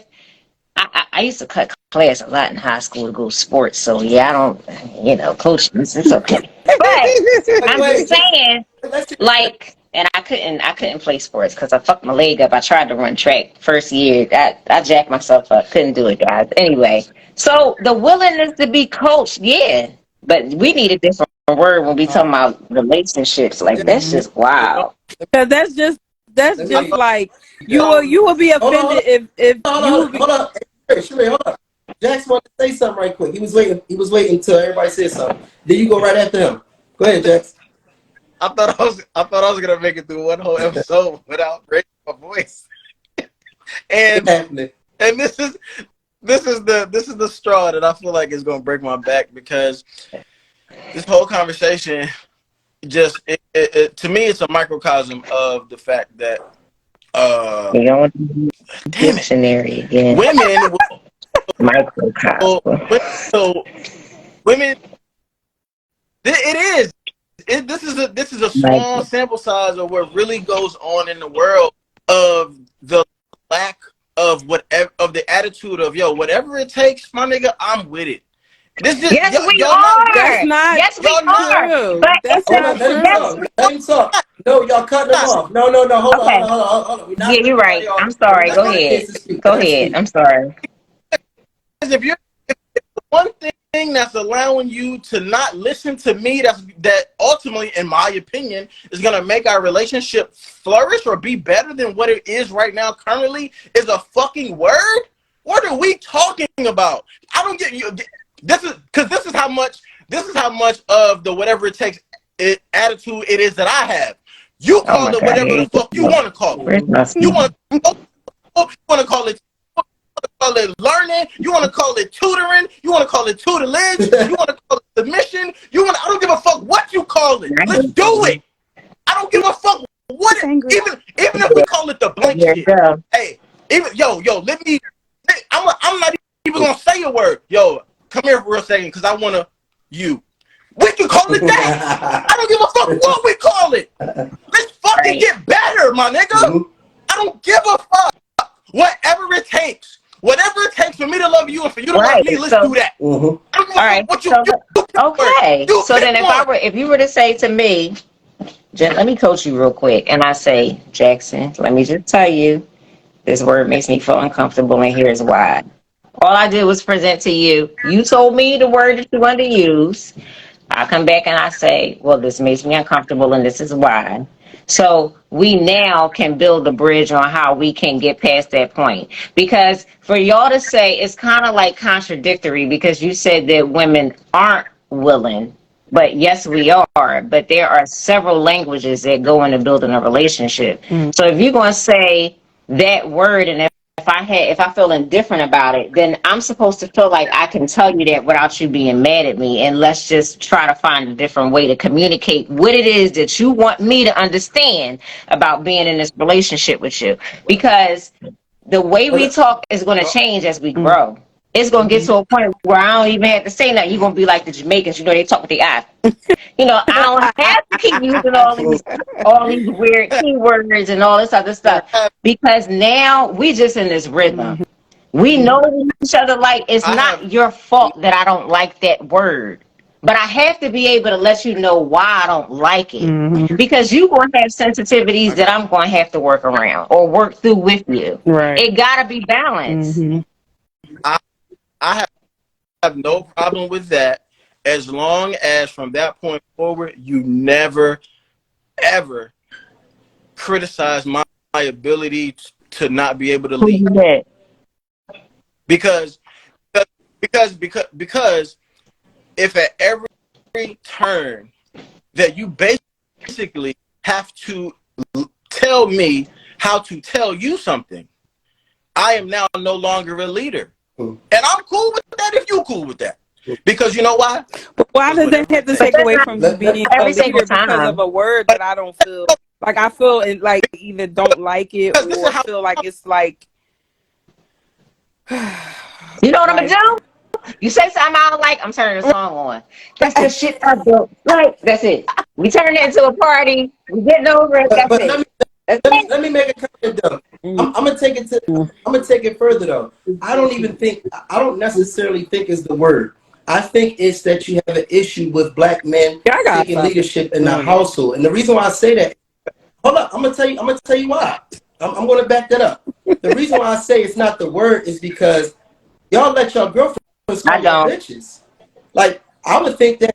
Hold up for a second. I would think that that would be. I heard girlfriends call y'all bitches. I heard gay guys call y'all bitches. You know what I mean?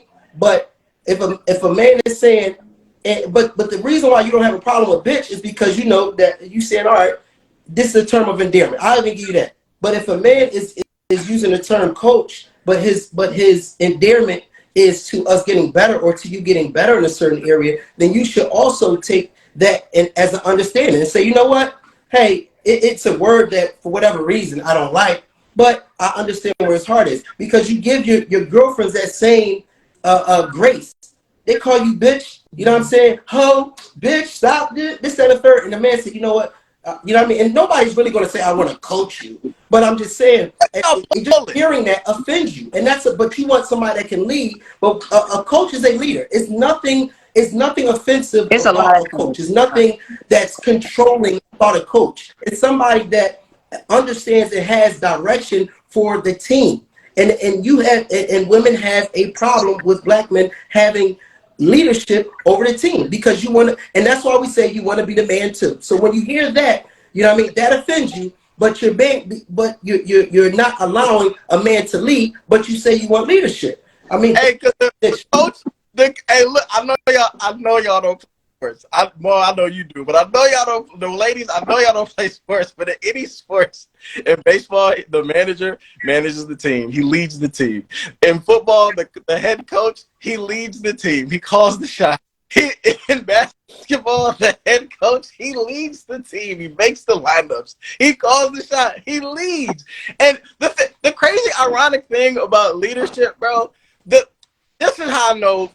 This is why it's so ironic.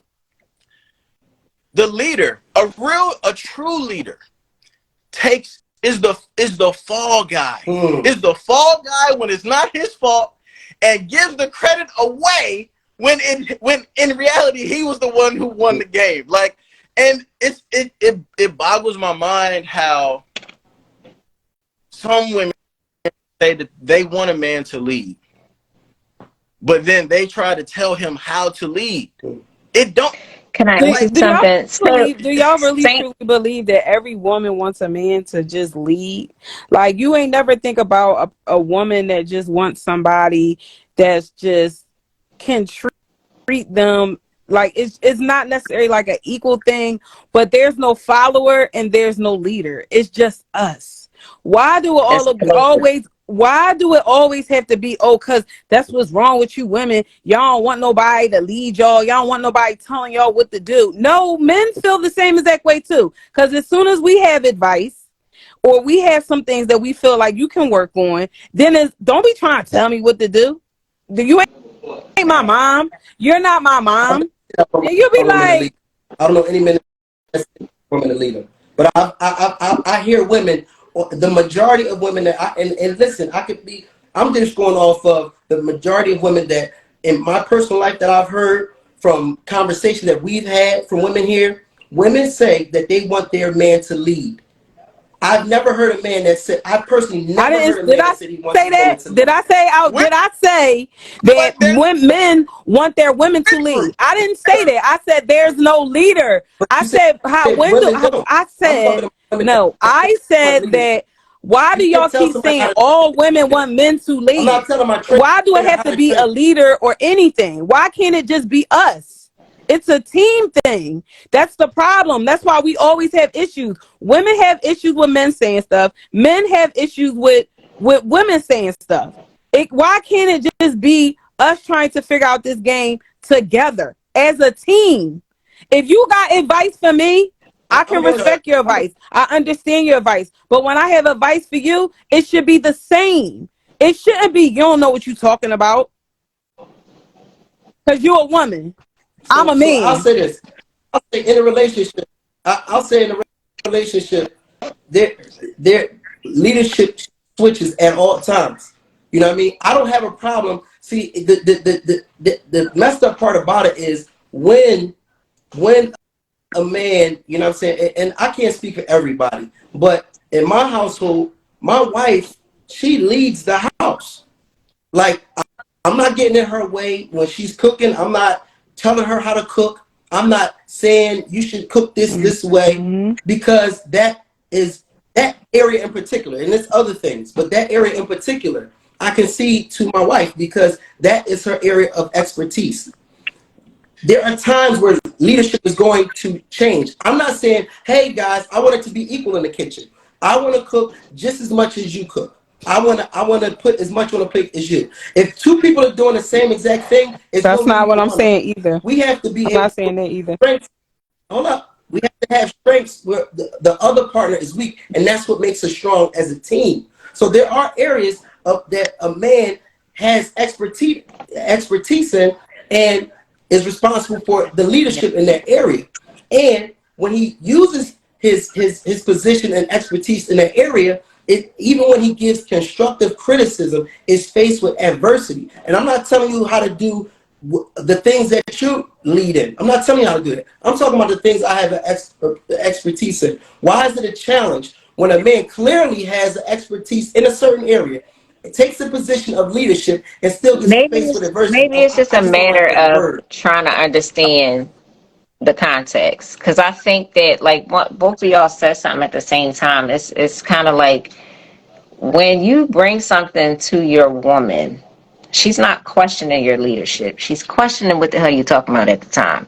I'm not sitting here saying you suck as a leader because you use this word. I'm trying to get you to understand it may be a trigger. In relationships, it's important to talk about triggers. You do not know everything that everybody has gone through. That's the whole purpose of growing and getting to learn a person in the relationship. So then I'm not downing you as a whole because I'm telling you that I'm uncomfortable with one word. I'm not doing that. But that's how y'all hear it. But that's how y'all hear it. And I think that that's a problem. Like I always walk around telling people all the time, you got to be careful how you hear things. You're not really listening.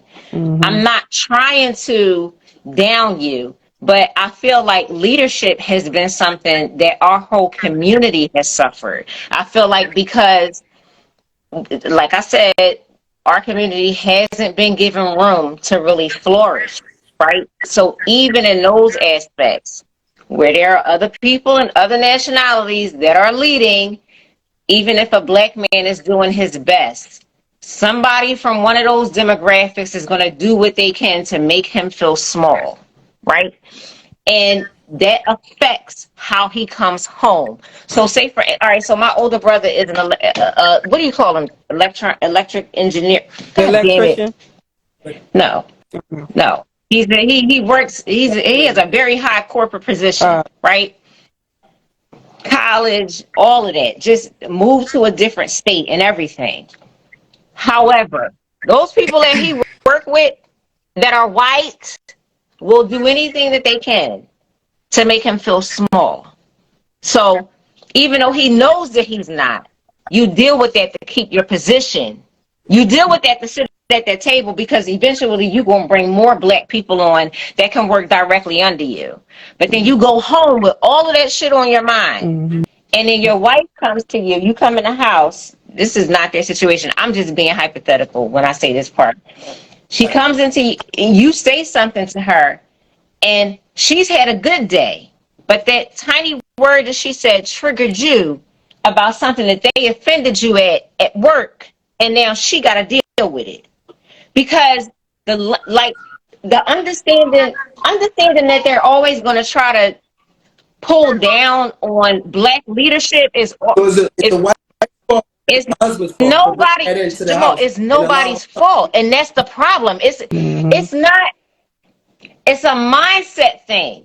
It's no matter how you can be the best leader, if you are not a confident leader, then you won't be able to just understand that I'm only saying this one word to you. I'm not trying to tear you down totally.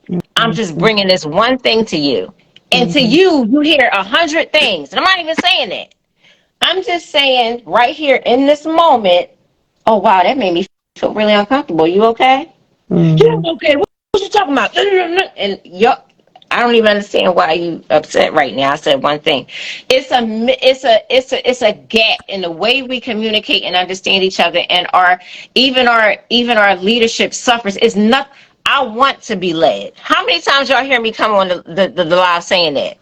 But I'm not trying to be led off the edge of a cliff. I want to be led by somebody that wants to love and see their community grow, not somebody that got itis and just want the whole world to revolve around them, because that shit's not going to work. Mm-hmm. And I don't have an issue with leadership. I have an issue with the way people not understanding their power use leadership. That's what I have a problem with. And the best leaders really know how to follow. They know how to get down there. Like, you work, all of us have had corporate jobs, or a job where you work for a corporation. The people that's really doing most of the work are the ones that's being paid less. The ones that's up there being paid, they're not doing shit. They come when they want to. They get the biggest check. But ask them to go down there and do the dirty work. They're going to be asking the people that they pay less what to do. Mm-hmm. You got to know how to do all parts in order to be a leader. You don't have to be a sucker to be a leader. You also don't have to be a brute. It don't mean nothing. You're going to lead a bunch of people that's not willing to listen to you because you're disgusting. Like, your disposition is just nasty. What is that? Mm-hmm. In the context of a relationship, the corporation is you and me. We the company, we the business, right? The ability to go down and do the dirty work is the relationship. The relationship is the dirty work, right? So you see me doing the dirty work every day. I see you doing the dirty work every day, right? We both can't drive the thing. Like if we both in the mud every day doing the dirty work every day, and I'm putting in sweat equity, and you're in a relationship with me, so you must see some sort of qualities in me. So how can one little term trigger you so much that I have to just switch up my whole like that? I think to me it's like what's behind the triggering of the word. No, because listen, because this is what I'm saying. If the word is triggering you, the usage of the word is triggering you from a person been in the mud with you, then to me only one thing is left, which basically No, says that that's not it. That's not it. Because That's not it. again, just like Jen said early in her conversation, she was saying he has all this tension and anger from work, right? And we do this to each other. I'm not going to say it's a man thing or it's a woman thing. No, we do this to each other. Our anger and frustration at times, when we're upset about something and something happens in our household, we tend to drop that whole bomb on that one person, and it may not be as big as it may seem, because we be so hold up, because we be so what's the what? What's the why is the bomb listen, it happens to the best of us. Like, you can't tell me that you have not took your anger and frustration out on somebody that you totally cared about in that moment when you were mad about something with somebody else. You can't tell me that you don't do. Nobody has never done that, because they do. They will use certain words or feel like, just like she said, if I'm saying to you like, damn, that was a bit aggressive. What's that about? You get mad talking about what? I'm just trying to fucking tell you what's going on with me and how to handle me. But in all reality, but hold up. But in all reality, I do know how to handle you, and I do know how to treat you. But you mad because the motherfuckers at your job don't know how to handle you, don't know how to treat you. But instead of your voicing that anger and frustration to them, you mad because I'm trying to figure out why the fuck you talking to me like that.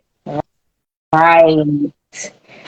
So So it's not really what you bond, saying, and sometimes it's how you saying it. Because again, we can be angry and frustrated about something else, and instead of us coming to each other respectfully and saying, "Hey, listen, I got a couple things on my mind. This is what's going on. Whatever." It's like you come aggressively as if you're talking down on someone, and really your anger and frustration is really towards someone else, but you're taking it out on me in that moment. I'm getting off the point. So I understand. I'm asking a question.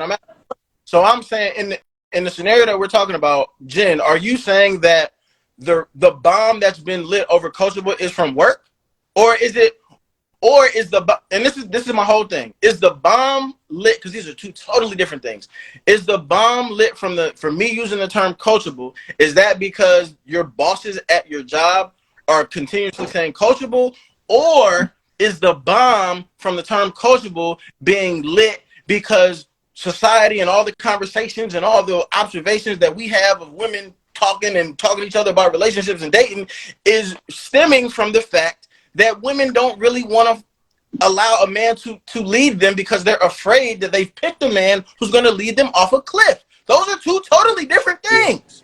And I was speaking in the context that they have shit to do with work. I don't even necessarily have be work though. It could be people in general. That was just an example. Use it as an example. But those hold two totally different amounts of weight though. Because if it's coming from society and conversations and like our cultural history of having trouble following a man's lead, right? Now you're ultimately bringing other people into our household. Like, to me, it's on both sides, because now it's no longer just between you and me, and I can hear you out, and I can Taurus and figure out any other words to use besides coachable to make sure that I don't trigger you, but there still lies an issue based on the whole totality of just the fact that you don't really trust where it doesn't mean that. Hold on. That's what I think. Hold on. Hold on. Let me make a comment. So what I'll say is, all right, so first of all, we started from the word coachable. For everybody that's tapping in, we went into talking about the term coachable came up, about a woman being coachable. We were talking about qualities. Jax was explaining qualities in a woman that he would like to see, qualities in a woman that would make him want to just ride her on a journey of a relationship and her, her traumas. You know what I mean? Walk her traumas with her as a willing. Yes, absolutely. Yeah. So that's what Jax was saying. This is a quality that I would like to see in a woman that would make me want to walk, you know what I mean, and on a journey with her as we're working on our traumas together. You know what I mean? Whatever the case may be. You clearly need some fucking help. Right. What are we talking about? So the term coachable came up, and Jen basically said, pretty much that's like a trigger word for me. Now, we didn't talk about how the word was said. We didn't talk about if somebody came home from work and was mad or whatever the case may be. I understood your analogy. You know what I'm saying? So I'm not taking away from that because it wasn't a bad example, but the example actually, it flips because it's saying, you know what I mean? If you said your brother came in from work and it may be a trigger word that they use with him at work. The wife comes, hey, honey, or whatever the case may be, uses that trigger word, and now the husband snaps on her. So the husband is basically going to explain to the wife or whatever the case may be, I don't like that trigger word because that's the stuff that people at work have used on me. But what I'm saying is we have to drop those triggers, and that's the vulnerability that we look at as a feminine quality. When you drop these when you allow yourself to be vulnerable and you're not continuing to hold on to things from other people. So if I'm hold up for a second. You're not listening for understanding. You're not, because I ain't even get to my point and you ready to talk. So what's happening is if I'm with you and we're creating our own love and trust for each other, and you trust me, period. Forget the word. you trust me, and I'm saying, hey, you know what I mean, I want to coach you in this area. You would know, me personally, you know, I'm not the people at work. I'm not your past. I'm not all of those people that said coach and did you wrong. I'm me. This is us, you know, and this is why seasoned women, men don't always want to deal with them, because you have baggage that you're bringing, which is walls, and they feel like they can't break them down to get through to the vulnerable you, to the essence of you, because you have these barriers that he didn't even create. So if a man that you're with, that you love and trust, is saying, hey, I want to coach you in this area, and you take and you get offended by that, that's you carrying baggage from somebody else that did not do anything to you. Because anytime I'm using the word coachable, or someone that's ever been coached, it's always a term of endearment. That means this person is going to ride with me in this area to allow me to get better. It's a part of training, and it's nothing offensive by that. And it clearly says that women just don't want to be told what to do by their men. It doesn't. That's what it It is. doesn't say that. So about vulnerability. Vulnerability is not just taken on; it's also given. Right? It goes both ways. But I think we look at it. I don't know Yeah, I do. about that. Because here's the thing. Here's the thing. I have to feel Explain that to me. safety is a form of being vulnerable, or vice versa. I have to feel safe enough with you to be vulnerable, to feel like I can tell you what bothers me. We're never going to be able to cross the bridge if I can't talk to you about something that may bother me.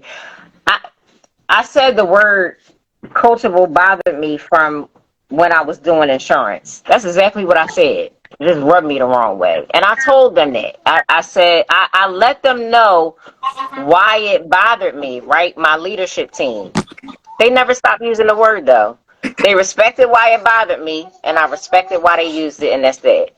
But I would have been walking around Burton if I never told them how I felt about the word, just because of how I felt. And if they weren't able to respectfully receive how I feel, then they wouldn't have just understood why I just was like, anytime somebody said it, I just went like this. I don't even know. But I felt like we reached a point of understanding. I became less disgusted with But it. you got I over ain't it because totally you like kept it, using it. but I became less disgusted. I understood that it was a part of the program, but I'm getting people to understand how to work this thing out that we're doing as a team.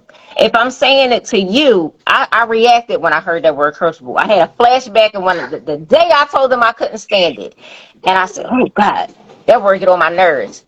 And you think that I'm trying to, like, I'm not taking down who you are as a person because you use one bad word. We come on this live every Wednesday. I feel like I can say anything to y'all, right? But if you make me feel like I can't have the floor and can't express something to you, that's a huge problem. And that's where the difference between understanding how you hear things plays a part. Because if I'm not able to say something to you, then we already have a problem. Like, it's not, it's understanding. It's like being open to understanding both ways. I might say a word that you don't like. I won't know it till I actually say it. You know, you're not always exposing the things that's wrong with you. Sometimes you got to go through some things or meet a circumstance, and then you react to it, and then it's like, well, hold on, what's this?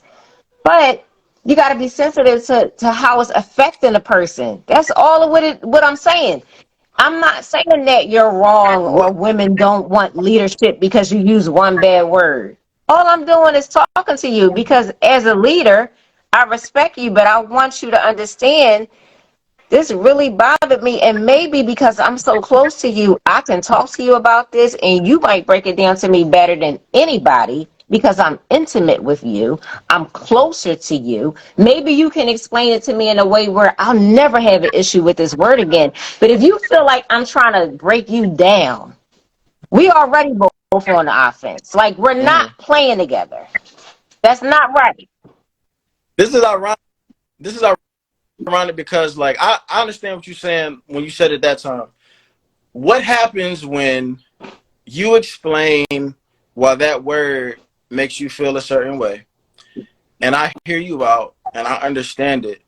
And then I explain to you that every time that I try to take initiative and be a leader of our relationship and be a leader of our household, and there's always some sort of pushback from you with valid reasoning, but just the fact that there is always some sort of pushback, it makes me feel like this is not a safe space for me to step into my position as a leader. Like, so if we've both explained, we've both broken down, we both understand, where do we go from that point? Because if I'm explaining to you, it's like, yo, I know, I assume that you want me to be a leader as a man, but in order for me to be a leader as a man, I have to feel safe and confident that you're going to trust the direction that I'm leading.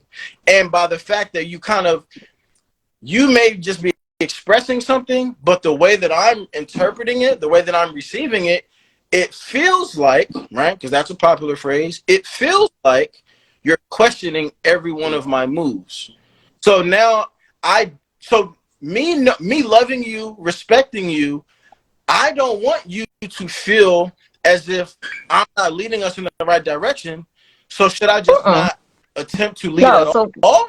What if Or, you know what I'm saying?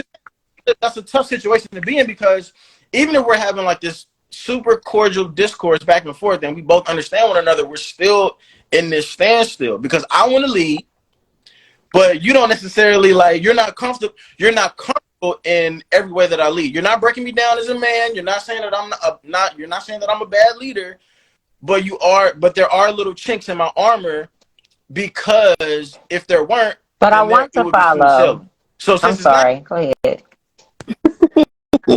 I'm just saying, so because it's not smooth sailing, because I love you, I don't want this sail to not be smooth for you.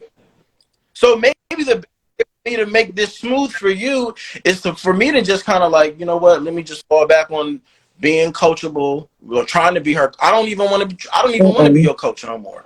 I just now I do just want it, like Cherie said, I do just want it just to be us. But even when I said that, I wasn't talking about it has to be an equal level. I said, why does it always have to be you being a leader? Because those roles, just in a situation in general, changes every day. So there's not necessarily nobody is the leader, is what I'm saying. I never said we walk together with everything that we do. That's not what I never said that. I was saying that just in a relationship period, shouldn't never nobody feeling like, oh, well, I'm the leader. No, I'm the leader. No, I'm the leader. No, I say, is that a for real question, or is that rhetorical? Because you said, why does it have to be that somebody's a leader? Is that rhetorical? Go ahead. Or can I? Well, no. Was it meant for me to actually answer? Because you said that Cherie said, we might as well just walk hand in hand. That's not what I'm saying. I'm saying that if we both respect each other's opinion, we respect each other when it's time to step back. We respect each other when it's time to step up, and nobody's talking about, oh no, well, I'm the leader and this is how we go. It's my way. I ain't worrying about what you got to say. Instead of just more so like, okay, this is your time, this is your moment. You know what I mean? Everybody's going to have their time, and everybody's going to have their moment in the relationship. But I do want to. It is a reason that it's important for there to be someone to be, even if it's a centimeter in front of the other person. It's important because it is, right? In my opinion, because that's where the level of we talked about vulnerability, we talked about safety. We talked about, well, maybe not this time, but I'm sure that there are tons of conversations about providing and provision and all the blah, blah, blah, blah, blah, right? In order to, perfect example. I got me past in order for you to feel safe, just in a vulnerability context, right? Not talking about danger, street fighting, none of that. Just in order for you to feel safe, to be vulnerable, to me, the way that y'all are presenting it, vulnerability starts with the other person opening up a safe environment, right? That you don't No. I feel like you I would don't want to be necessarily safe agree with with a that. woman, not necessarily. It don't have to be in danger. Like you just said, we don't And necessarily. I Oh, say No, no, because I need things. somebody to guard Let's, my door, or you don't want to let, feel safe either. this is what I'm saying. This is what in my opinion, vulnerability don't got shit to do with anybody else. That's just me. But in the context of this conversation, you're saying that in order for me to be vulnerable, I have to feel safe. I have to feel safe. You won't spaz and you won't yell and you won't. So I'm going with that, right? I I don't agree wasn't saying with that. For the record, it, I but go don't. ahead. Vulnerability. So I'm saying so. I in my heart, I think vulnerability starts with you. You create your own safe space. But for this conversation, if you're and I do feel like a lot of women feel like this. A lot of women will not be vulnerable with you until they feel like you have created a safe space for them. You cannot create a safe space without taking the fucking lead, without making an initiative, because they trust you. They feel safe around you. You cannot. How do you do that from behind? You can't. so let me speak I had my on hand this up in the too, and Zoom. that's I that's a did. good. I had my hand up in the Zoom I like know 5 times. I did. we, I we did. going I in a did. circle. Look, Jackson went twice, not me. I'm, You know what I mean? I'm just trying to get my one. But this what I'm saying. For one, leadership is very important. Leadership is very important. You know what I mean? And the thing about Yes. leadership is, for instance, you know what I mean, my good brother Scott had an event this weekend, and Mm-hmm. he said, I'm gonna need you to co-host, so whatever the case may be. You know what I mean? Well, before that, he said, you mind, being on a panel or whatever the case may be. And I said, Scott, listen, whatever you need from me, just let me know, bro. And this is another man. This is another man that is doing the event. It's his event, and he's the leader in this event. I said, bro, whatever you I'm need. If you not need me to sweep, sure. quote unquote, I said, if you know what I mean, then just let me know, because I want to support, you know what I mean, what's going on. And that's a form of trust also. And he asked me to co-host. We did the co-host thing. It was a beautiful event, but I fell in line. I'm well capable of putting on events, hosting an event, or whatever the case may be. But when it came to my man that I rock with, I said, you know what? If you need me, I got you in whatever capacity. When you're not vulnerable enough to follow someone, that is a form of a wall that's put up. That's it. That's a form of insecurity when you can't allow someone else to take the lead. And the problem is, in a lot of women's cases, you've never had a man that has been in leadership that either you trust or, you know what I mean, to tell you what to do. So by the time you get to a man that has the right intentions for you, because guess what? This coaching, when it comes out of coaching, the sad part about it is some of y'all is blocking your fucking blessings because you have a man that is well equipped to support you in the area that you need, but you reject them because you don't want Can to I? be told what to do.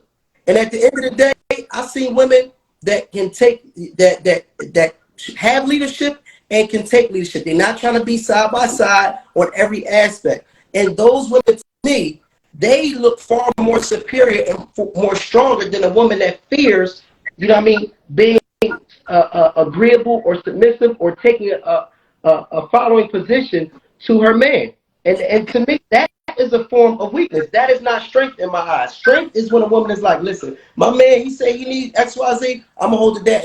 I'm gonna hold it down in that area. And guess what? When I'm doing XYZ, he hold me down in that area or whatever. This whole nobody should be the leader. It's like, what the fuck? How can you get somewhere with nobody being the leader or everybody being the leader? It makes we're Nobody all said that Can I though. winners. That tell just you? shows it how makes Get y'all don't my listen. hand down in this Go classroom. ahead. Go Hello? ahead, Jen. Hello? Go ahead, I'm gonna Jen. land the plane. Go ahead, I'm gonna land Jen. the plane. Go ahead, Hold Jen. on. Thank Jamal, you. be Look, they quiet. Thank you. attacking me. Let me Jamal, be get quiet. somewhere. Hey, Okay. Jamal, Jax, please. I'm getting No, somewhere. you're not. Look, I'm gonna Jamal, land the it's plane. Hold on, I'm gonna land the 10:30. plane, Jen. I'm gonna land the plane.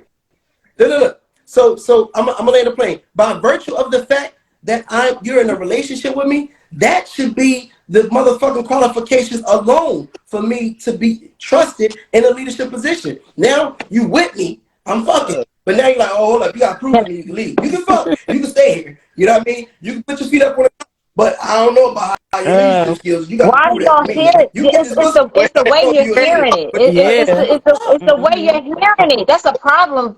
Listen, okay, let me go back. Let me calm down. What if I want to follow? And in order for you to understand that process, I have to ask questions so I can be clear and get over the hiccup. I'm not asking you a question to question how you're leading. I'm asking you a question so I can have clarity on how to follow. What about that? Some women are not trying to, excuse Y'all me, ain't, hold on, wait. Be y'all ain't quiet, y'all, because she let y'all talk. Some women are not trying to move you heard. out of your position, but there is clearly a misunderstanding in the way men delegate things and the way women delegate things. You talking about Scott, y'all had an event, he tell you what to do. That's a direct line. That's his event. He's going to tell you what to do. If you can pick up the slack or do whatever, then you're going to do it. It's not rocket science. If me and Cherie are having an event, trust and believe, when she explains something to me, it's going to be a whole emotional explanation behind it. Why? Because that's the way women communicate. So I understand that you're trying to lead. I'm not trying to take anything away from you. But as a woman, because we deal with so many different things, y'all deal with the logical part. We are looking over y'all's shoulder. We looking at y'all friends next to y'all that really just hate y'all and don't want y'all to progress. We're looking at the things that y'all are completely blind to. We're discerning. We're weeding through the cracks. And we're dealing with a lot of different layers of what you call one simple thing and trying to really navigate or help you navigate whatever's going on. So if you come to me and tell me something or ask something of me, most of the time I'm always looking for clarity. I am disgustingly submissive. That's what a lot of people misinterpret about me. However, I need clarity because I'm not just going to be siding with anything because then that's going to go against what me I stand for. I got to come with morals too, right? So, but if I already agreed to be in this relationship with you, I'm not questioning the fact that you can lead. I'm not doing that. All I'm doing is I'm asking you one goddamn question. Well, now you're just questioning how I leave. No, I'm not. I'm asking you about why'd you get. If I Like sent you to the store to get one pack of paper towels, just tell me why you got two. I mean, I didn't think we needed to, you don't like but the word. just tell me why you felt like we needed to, and then maybe when I hear you tell me why, I'll understand. You could say something as simple as they was on sale, so I just got two. Boom, it's over. That's Yeah. it. That's That, all it is. that, Swear to that's not God. how it Not go. trying to It question. gotta be a Not. whole nother thing. It's not a debacle. Coach. Okay, we're not doing You don't that. like the word But coach. it That's makes the me question. feel You go like into something else now. again, a lot of our men You are see this? suffering in their position of leadership because they already go in it feeling questioned. And when you're dealing with a woman and now you have somebody that's direct to you, if she asks you anything, she's going to get the brunt of your frustration because that's the person that you deal with the most, and that's not right. But you don't understand that it's just women need clarity. That's really it. I'm not asking you to have the right answer. I'm just asking you for your answer. That's it. Outstanding. That's it. I'm not. You don't It's like the word not coach. that Man. deep. Now, Like y'all, I said something about we coaching, didn't get to that. yeah, Right. and I even explained in that second You why it know, bothered me. And it's 11 o'clock. I Like what? know. I Past did my explain bedtime. why. You I'd didn't like to hear me. I'd like to say I'd like Go to ahead, Jack, and then I'd Sheree. like to say record. I don't want to leave I don't want to leave no woman. The damn lie. He gonna leave her right Okay. back to the No, mouth, Cherie. like, I no That listen, and part. I say it in jest, but I've honestly come to the point, even way before this conversation, that I really, I said it before, man. The leader is really a quarterback. When you see, and this is why I don't want it, because it's the guy who takes the fall when it's not his fault, and it's the guy who gives the credit away when it is his fault. When he's the reason he won the game, he gives the credit to his offensive lineman. When his offensive lineman lost the game, hey, because I got to play better. That was my fault. And to go back to Cherie, the reason why a leader is needed is because there has to be somebody who's going to take that responsibility for the whole relationship. Honestly, for real, because if and when the relationship ends, right? How many times have you ever really truly heard on a public forum saying to the world, yo, a woman be like, yo, I fucked that up, bro. I fumbled that. That was my fault. You don't hear that. You know what I'm saying? Even and I think a man is more willing to fall on the sword, and that alone really kind of credits you the fucking right to lead this ship, because I'm gonna go down with it. The captain is gonna go down with the ship. Everybody else, hey, save yourselves, man. Save your life. Go get a raft, get a boat. I'm gonna call the Coast Guard. I'm gonna make sure everybody get out of here alive and safe. If I can't make it, hey, it's my ship. That's cool. I can live with that. Everybody not built like that. And I'm sorry. I'm a misogynist. Sorry, women not built like that. They not built to take the whole But we've fall. been taking If it ain't the their whole fault, fall. niggas will do that.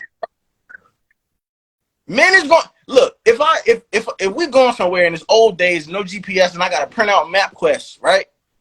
And I'm we've been to, you driving. Maybe the woman is in the passenger seat. She holding the MapQuest. She got to read the directions off to you. She got to give you, we got to get over this exit a half a mile before. Maybe she doze off. Maybe she fall asleep. Maybe she read the wrong exit, and you missed the fucking exit.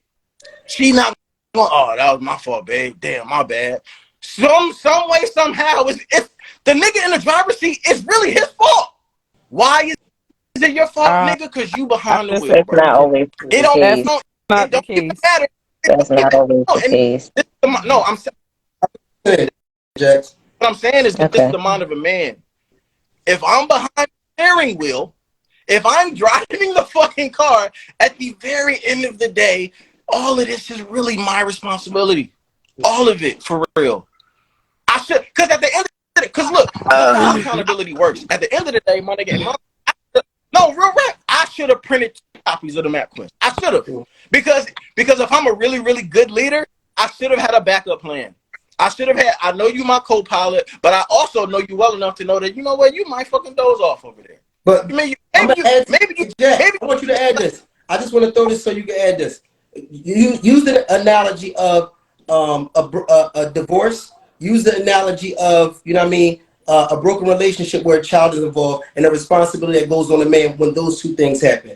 That's probably the best analogy. If we get a divorce, you know what I mean, if a man and woman get a divorce, regardless of whose fault it is, in most cases, the man is going to be responsible financially in certain ways. And I'm not going to steal the show. I just was putting that out there because that MapQuest thing might have went over some people's head. But in terms of you have a child with somebody, you might not even want the child. If she wants the child, you're financially responsible. These are the things that men have to deal with in terms of whether it's your fault or not. You're going to be held accountable. We can't just cry and say, you know what, I just I loved him, and or people have compassion and understanding or sympathy for how you drove, how you misdirected the car and went to a completely different location. People are going to have sympathy for a woman in those areas. So yes, you can lead, and if you blow up everything, you can always drop a tear, and people are going to have compassion for that. So where he's coming from a man's perspective, is saying that I see what y'all saying. But when you're in the driver's seat as a man, when your leadership as a man, the accountability goes to you. And I've seen it on the time. I've been a victim of it in different ways as well. You can be a woman and say, you know what, I don't want to have these children. I'm going to put them up for adoption or whatever the case may be. And you'll get help. You'll get counseling, and second and third. If you're a man that says, I don't want to, I told you I didn't want to have children, and I don't want to deal with these children, you're going to be taking a child support. Niggas not trying to hear that. But it's no excuse you're going to give them. They're not going to give you counseling and say, hey, brother, why don't you want to be with these children or this woman? So I just wanted to add that to what you were saying, the context. But hold up. Time out. When a man cheats, it's his fault. He ain't shit. When a woman cheats, it's damn. What did he do that drove you to do that? Y'all mindsets is so messed. Y'all mindsets is so messed up because that's just not real. Like, that's not true. That's the same thing with the topic last week. It's like y'all, all women, just they sleep with other men just like we do. No, that's not necessarily true. Like, that's not everybody. Like, listen, hold up. I let y'all talk, so be quiet. But I never said all anything. Nobody said all Last anything. week, Me neither. no, y'all saying it now. Y'all saying you're saying it indirectly without saying it. Y'all not even hearing your own self. Y'all saying women this, women that. Women get all of this, comfort when it's a divorce. Women get the comfort. When y'all break up, the women get the comfort. That's not true.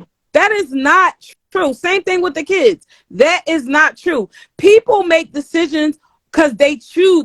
It's a choice. It's not because, oh, well, she taking the kids away from me. No, nigga, you ain't fighting really for your kids for real. You fought, but you got impatient and you gave up. And it's the same thing with the Mac thing. You mad because, okay, I dozed off, whatever the situation is. But at the same time, you got to remember, you're the one who's leading. You're the one who's driving. So you don't think that I might get a little tired. I might decide to take a nap. You like, no, I'm not blaming you. It's not your fault. I'm not blaming nobody. But if we are a team, okay, because that's what it's supposed to be. Again, y'all so lean towards yourself. Not one time did I say me, and not one time did Jen say her.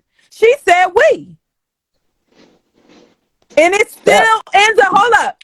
Every single time you talk Jamal, every single time you talk Jax, y'all keep talking about men this, men that, men this, men that, and how do y'all, women got all these, oh, they got it so easy, they got it so sweet, and this and that, blah, blah, blah.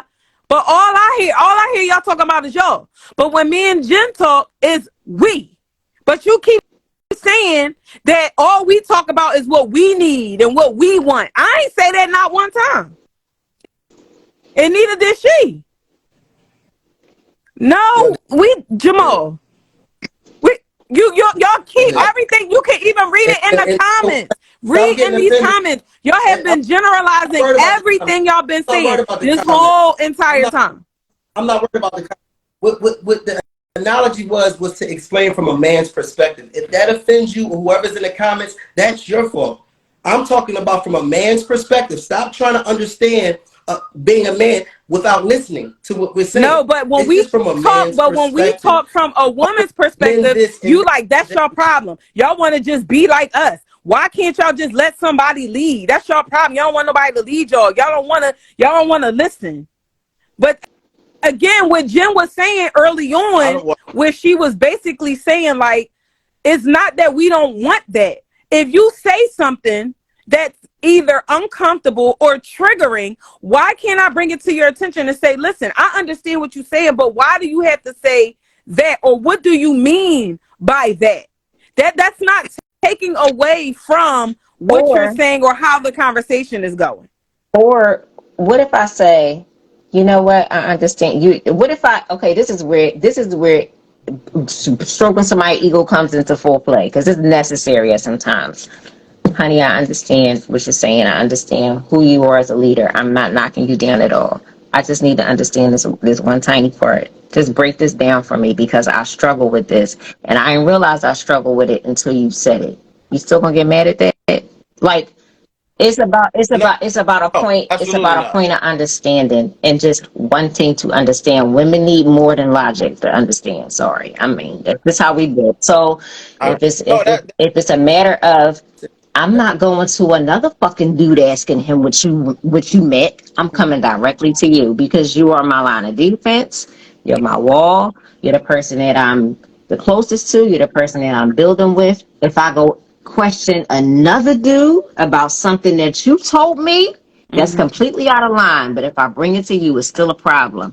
When are we going to get past this? It's like I'm not trying to demean you or make you feel any less than what everybody else has made you feel up until this point. Because clearly, if you can't hear that I'm just trying to get direction from you another way, that's a problem.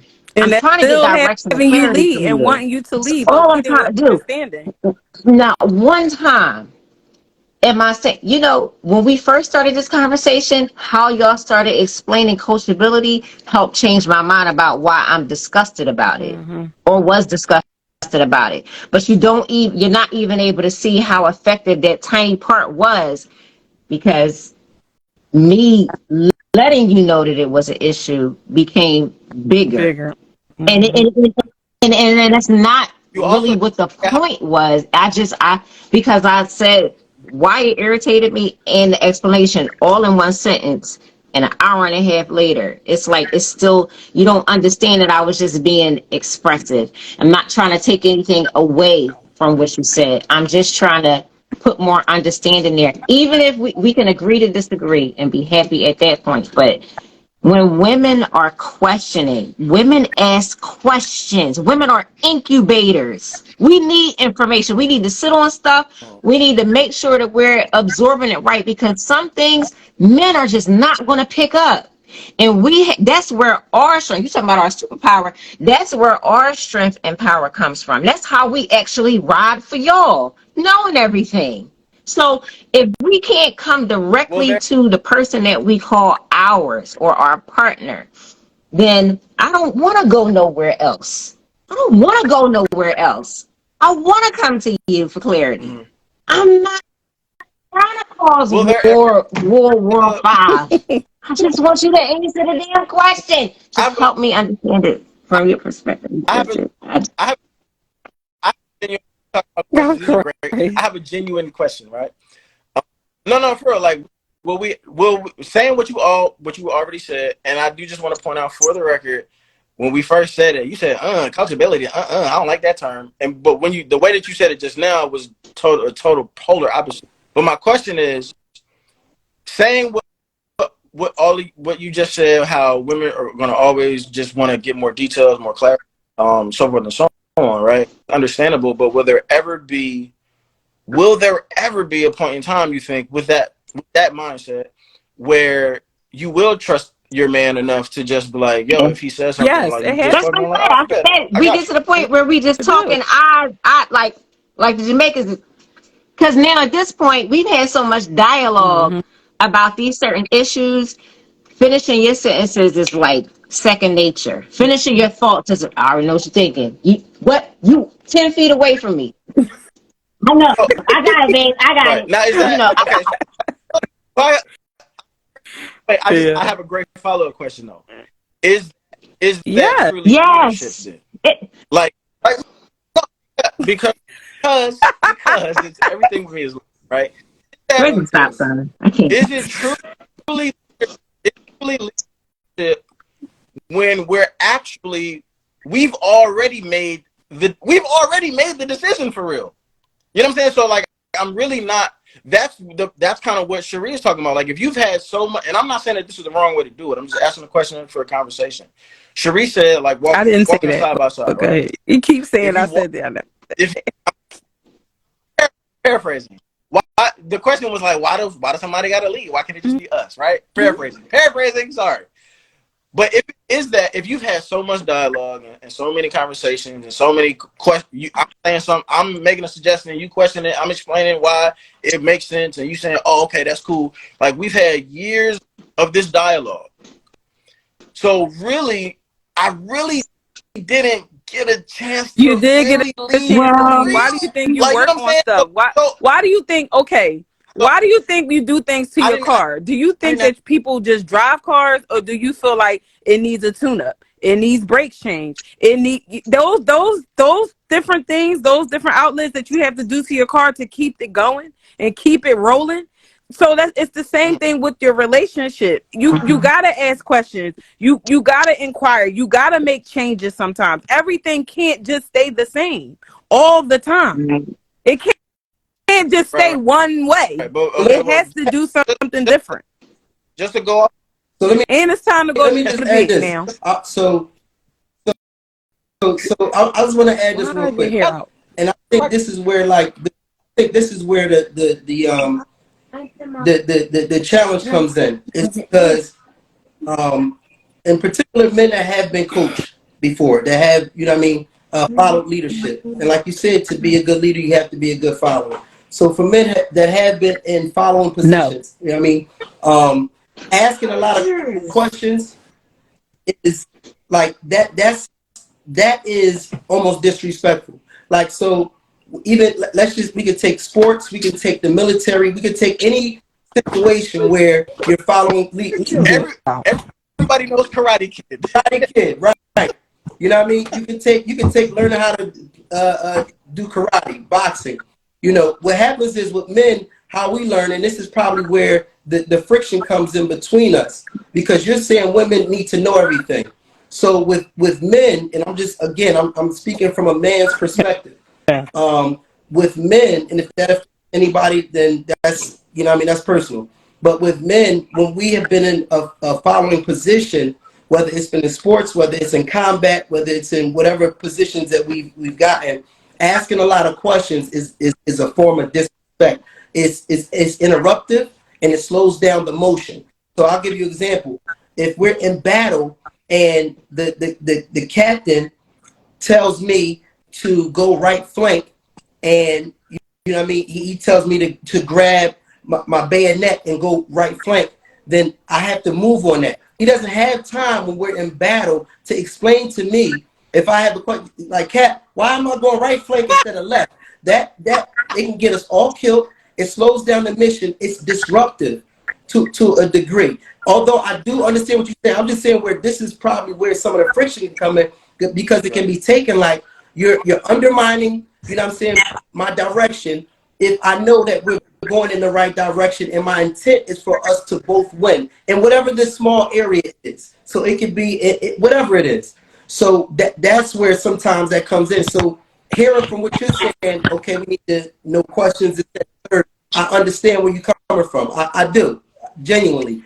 But I'm saying at some point, men want to be in a position where we don't have to explain everything. We do want to get to that point where we can give you the look, or you can just ride out or move out. Oh, you got, there is a way that you verbalize.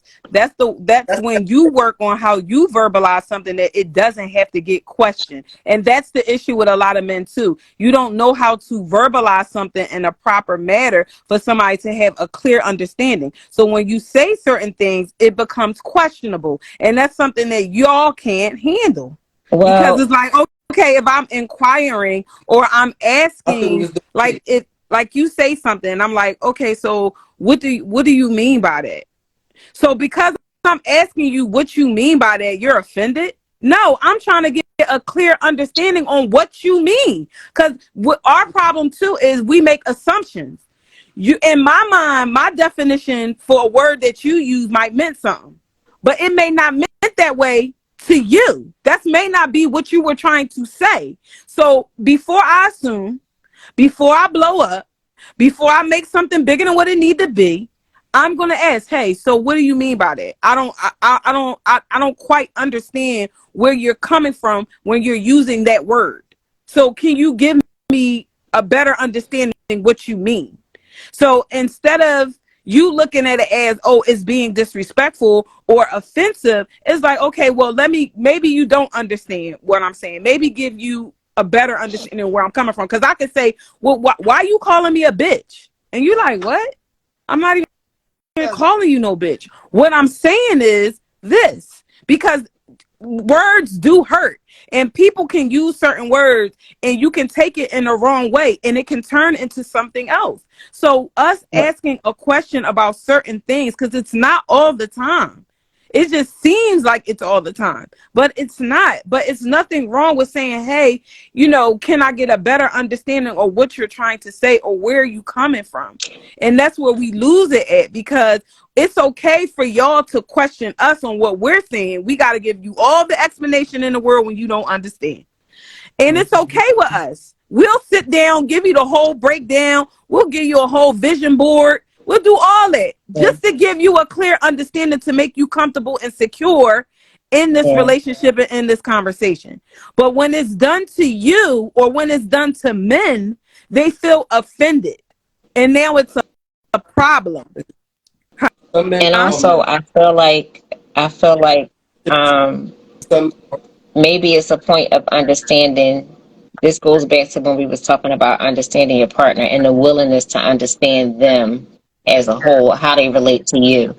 It's a difference between asking a question from a place of doubt versus asking a question from a place of wanting to gain clarity. Mm-hmm. I like you. I like the fact that I'm with you. I don't want clarity from no fucking body else. What did that look like? That's a huge issue. Like if I'm if I'm consistently on this growth pattern with one person and they come to me with something and they need understanding about it, I'm all ears. But if you can't give that same thing back, and if you think that if I ask you a question, I'm trying to purposely offend you, that's a security issue. And that's a security issue within you. And that's something that has to be addressed. And it may come up because I asked a question. Okay, so we're here now. So let's try to figure out what this issue is, because I wasn't trying to offend you. But it takes so much just for you to understand that I wasn't even trying to offend you. So then we got to get past that. And then we got to go back to the other conversation. Like it's so tricky. It's like it's not enough people having conversations like this to make us feel like you can honor the space as just being open with the person that you with. Like, what you why is this so hard? I'm telling you, it's more than what you say and how you say it. It's how you hear things. It's you really understanding the person that you're having a conversation with. You're not having a conversation with those people. I'm sitting here with you right now. You know how I am. So I need you to understand. I'm only asking you this so I can grow to know you better. You may think this is just a simple thing. You use the example of an emergency being on a ship. If it's an emergency, everybody's snapping in a survival mode. I'm not asking you how to cut the rope. I'm finding the first axe and cutting that shit if it's necessary. I don't need step-by-step steps because I don't want to die. And I don't want all the rest of us to die neither. But when it's slow moving and we in this process and I just come to you with a question, please don't think I'm trying to offend you, because I swear to God that's not the case. That ain't the case. That ain't it. There it is. There it is. Because when it comes to life or death, I would rather. Yeah, because you said something that I wanted to address that. Because you were saying something about that in the car. I'm sorry.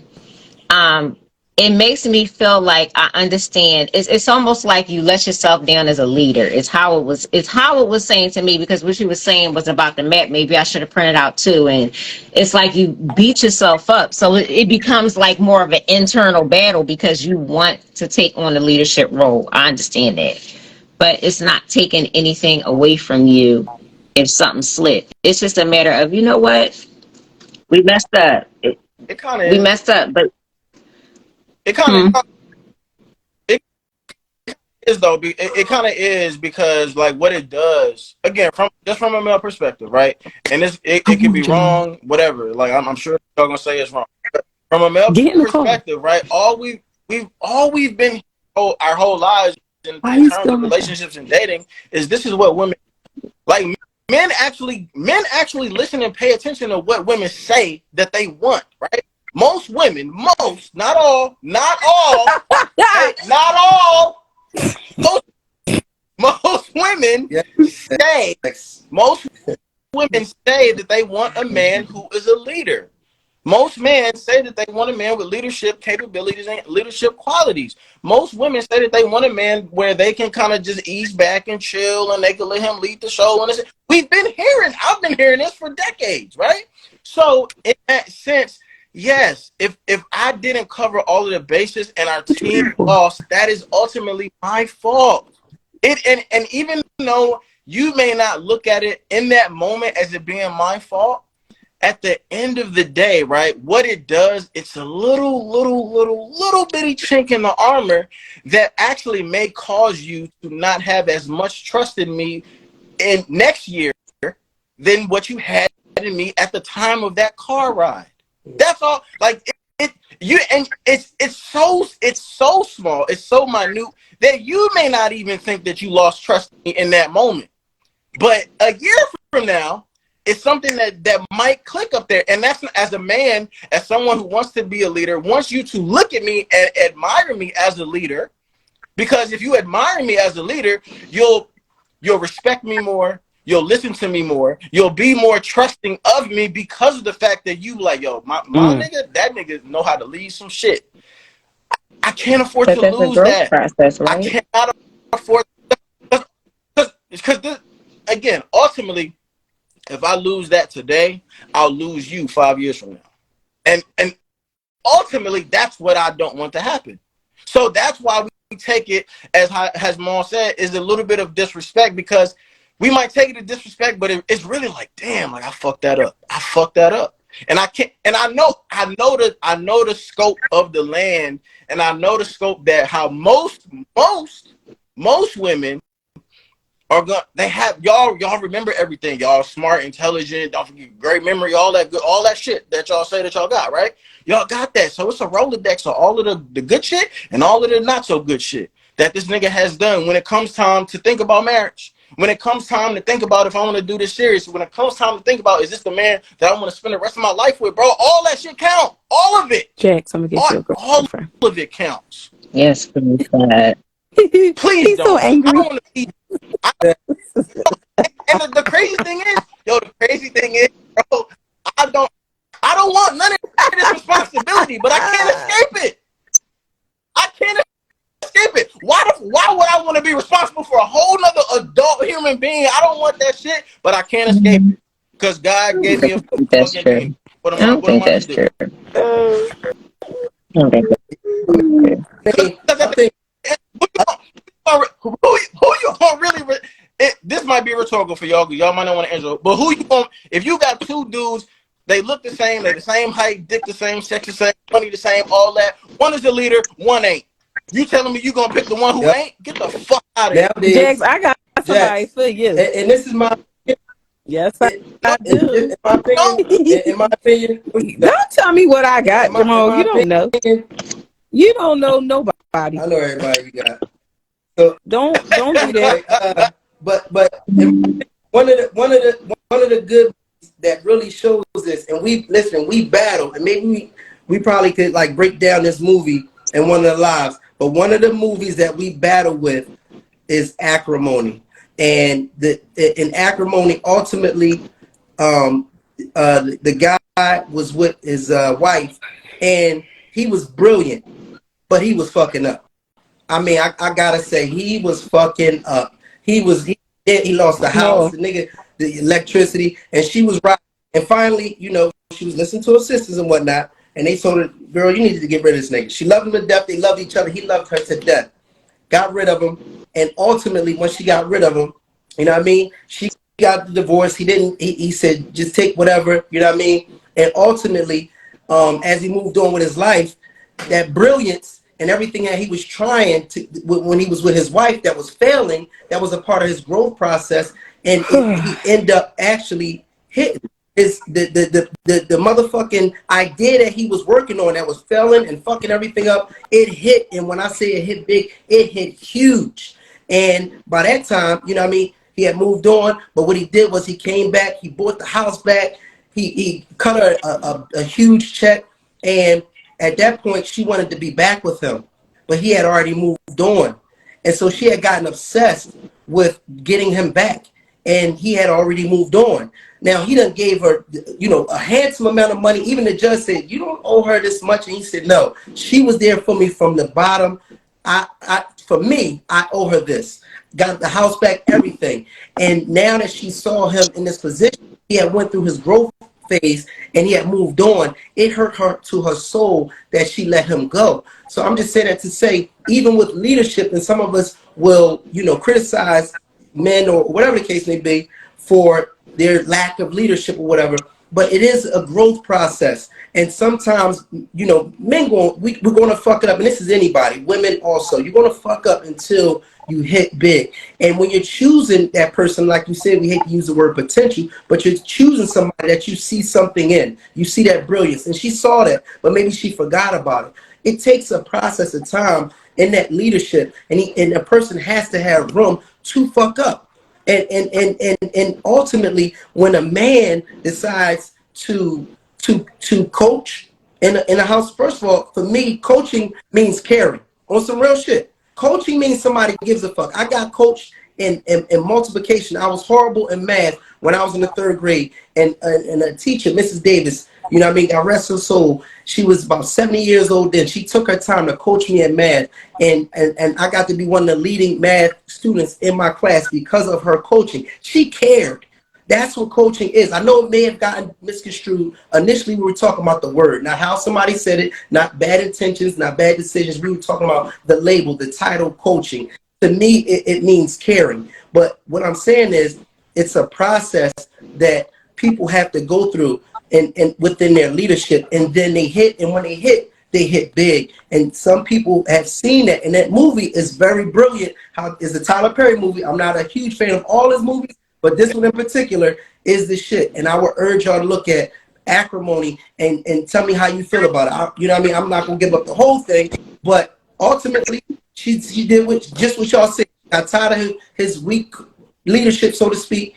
But it finally, that's how you get to the point of brilliance. You have to have the toughness as a teammate to understand that your guy is going to go through these pitfalls until he gets to the promised land. You know what I mean? And everybody wants a guy that has the promised land, you know what I mean? But you don't want to go through what he has to go through to get there. And that's one of the issues when it comes to leadership, is because you can get deemed a bad leader because you're going through your process, but really your coaching and your leadership means you care. And that's all I have to say about that. Well, what you That's all talking about that movie that. ain't had nothing to do with what we were saying, but let's wrap this up. I appreciate everybody coming on here. We ain't got time to get everybody's point across because we got it.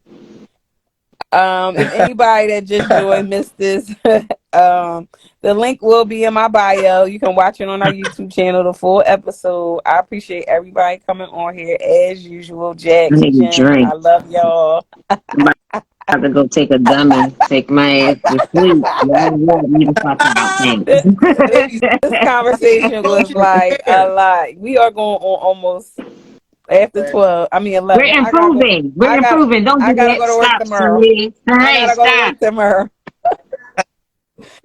I don't want to leave. Pay 50-50. I don't want to leave, y'all. But Take me out of the gate. Love y'all. Bye. Love I y'all. Bye. appreciate y'all. Love y'all. Now, Deuces.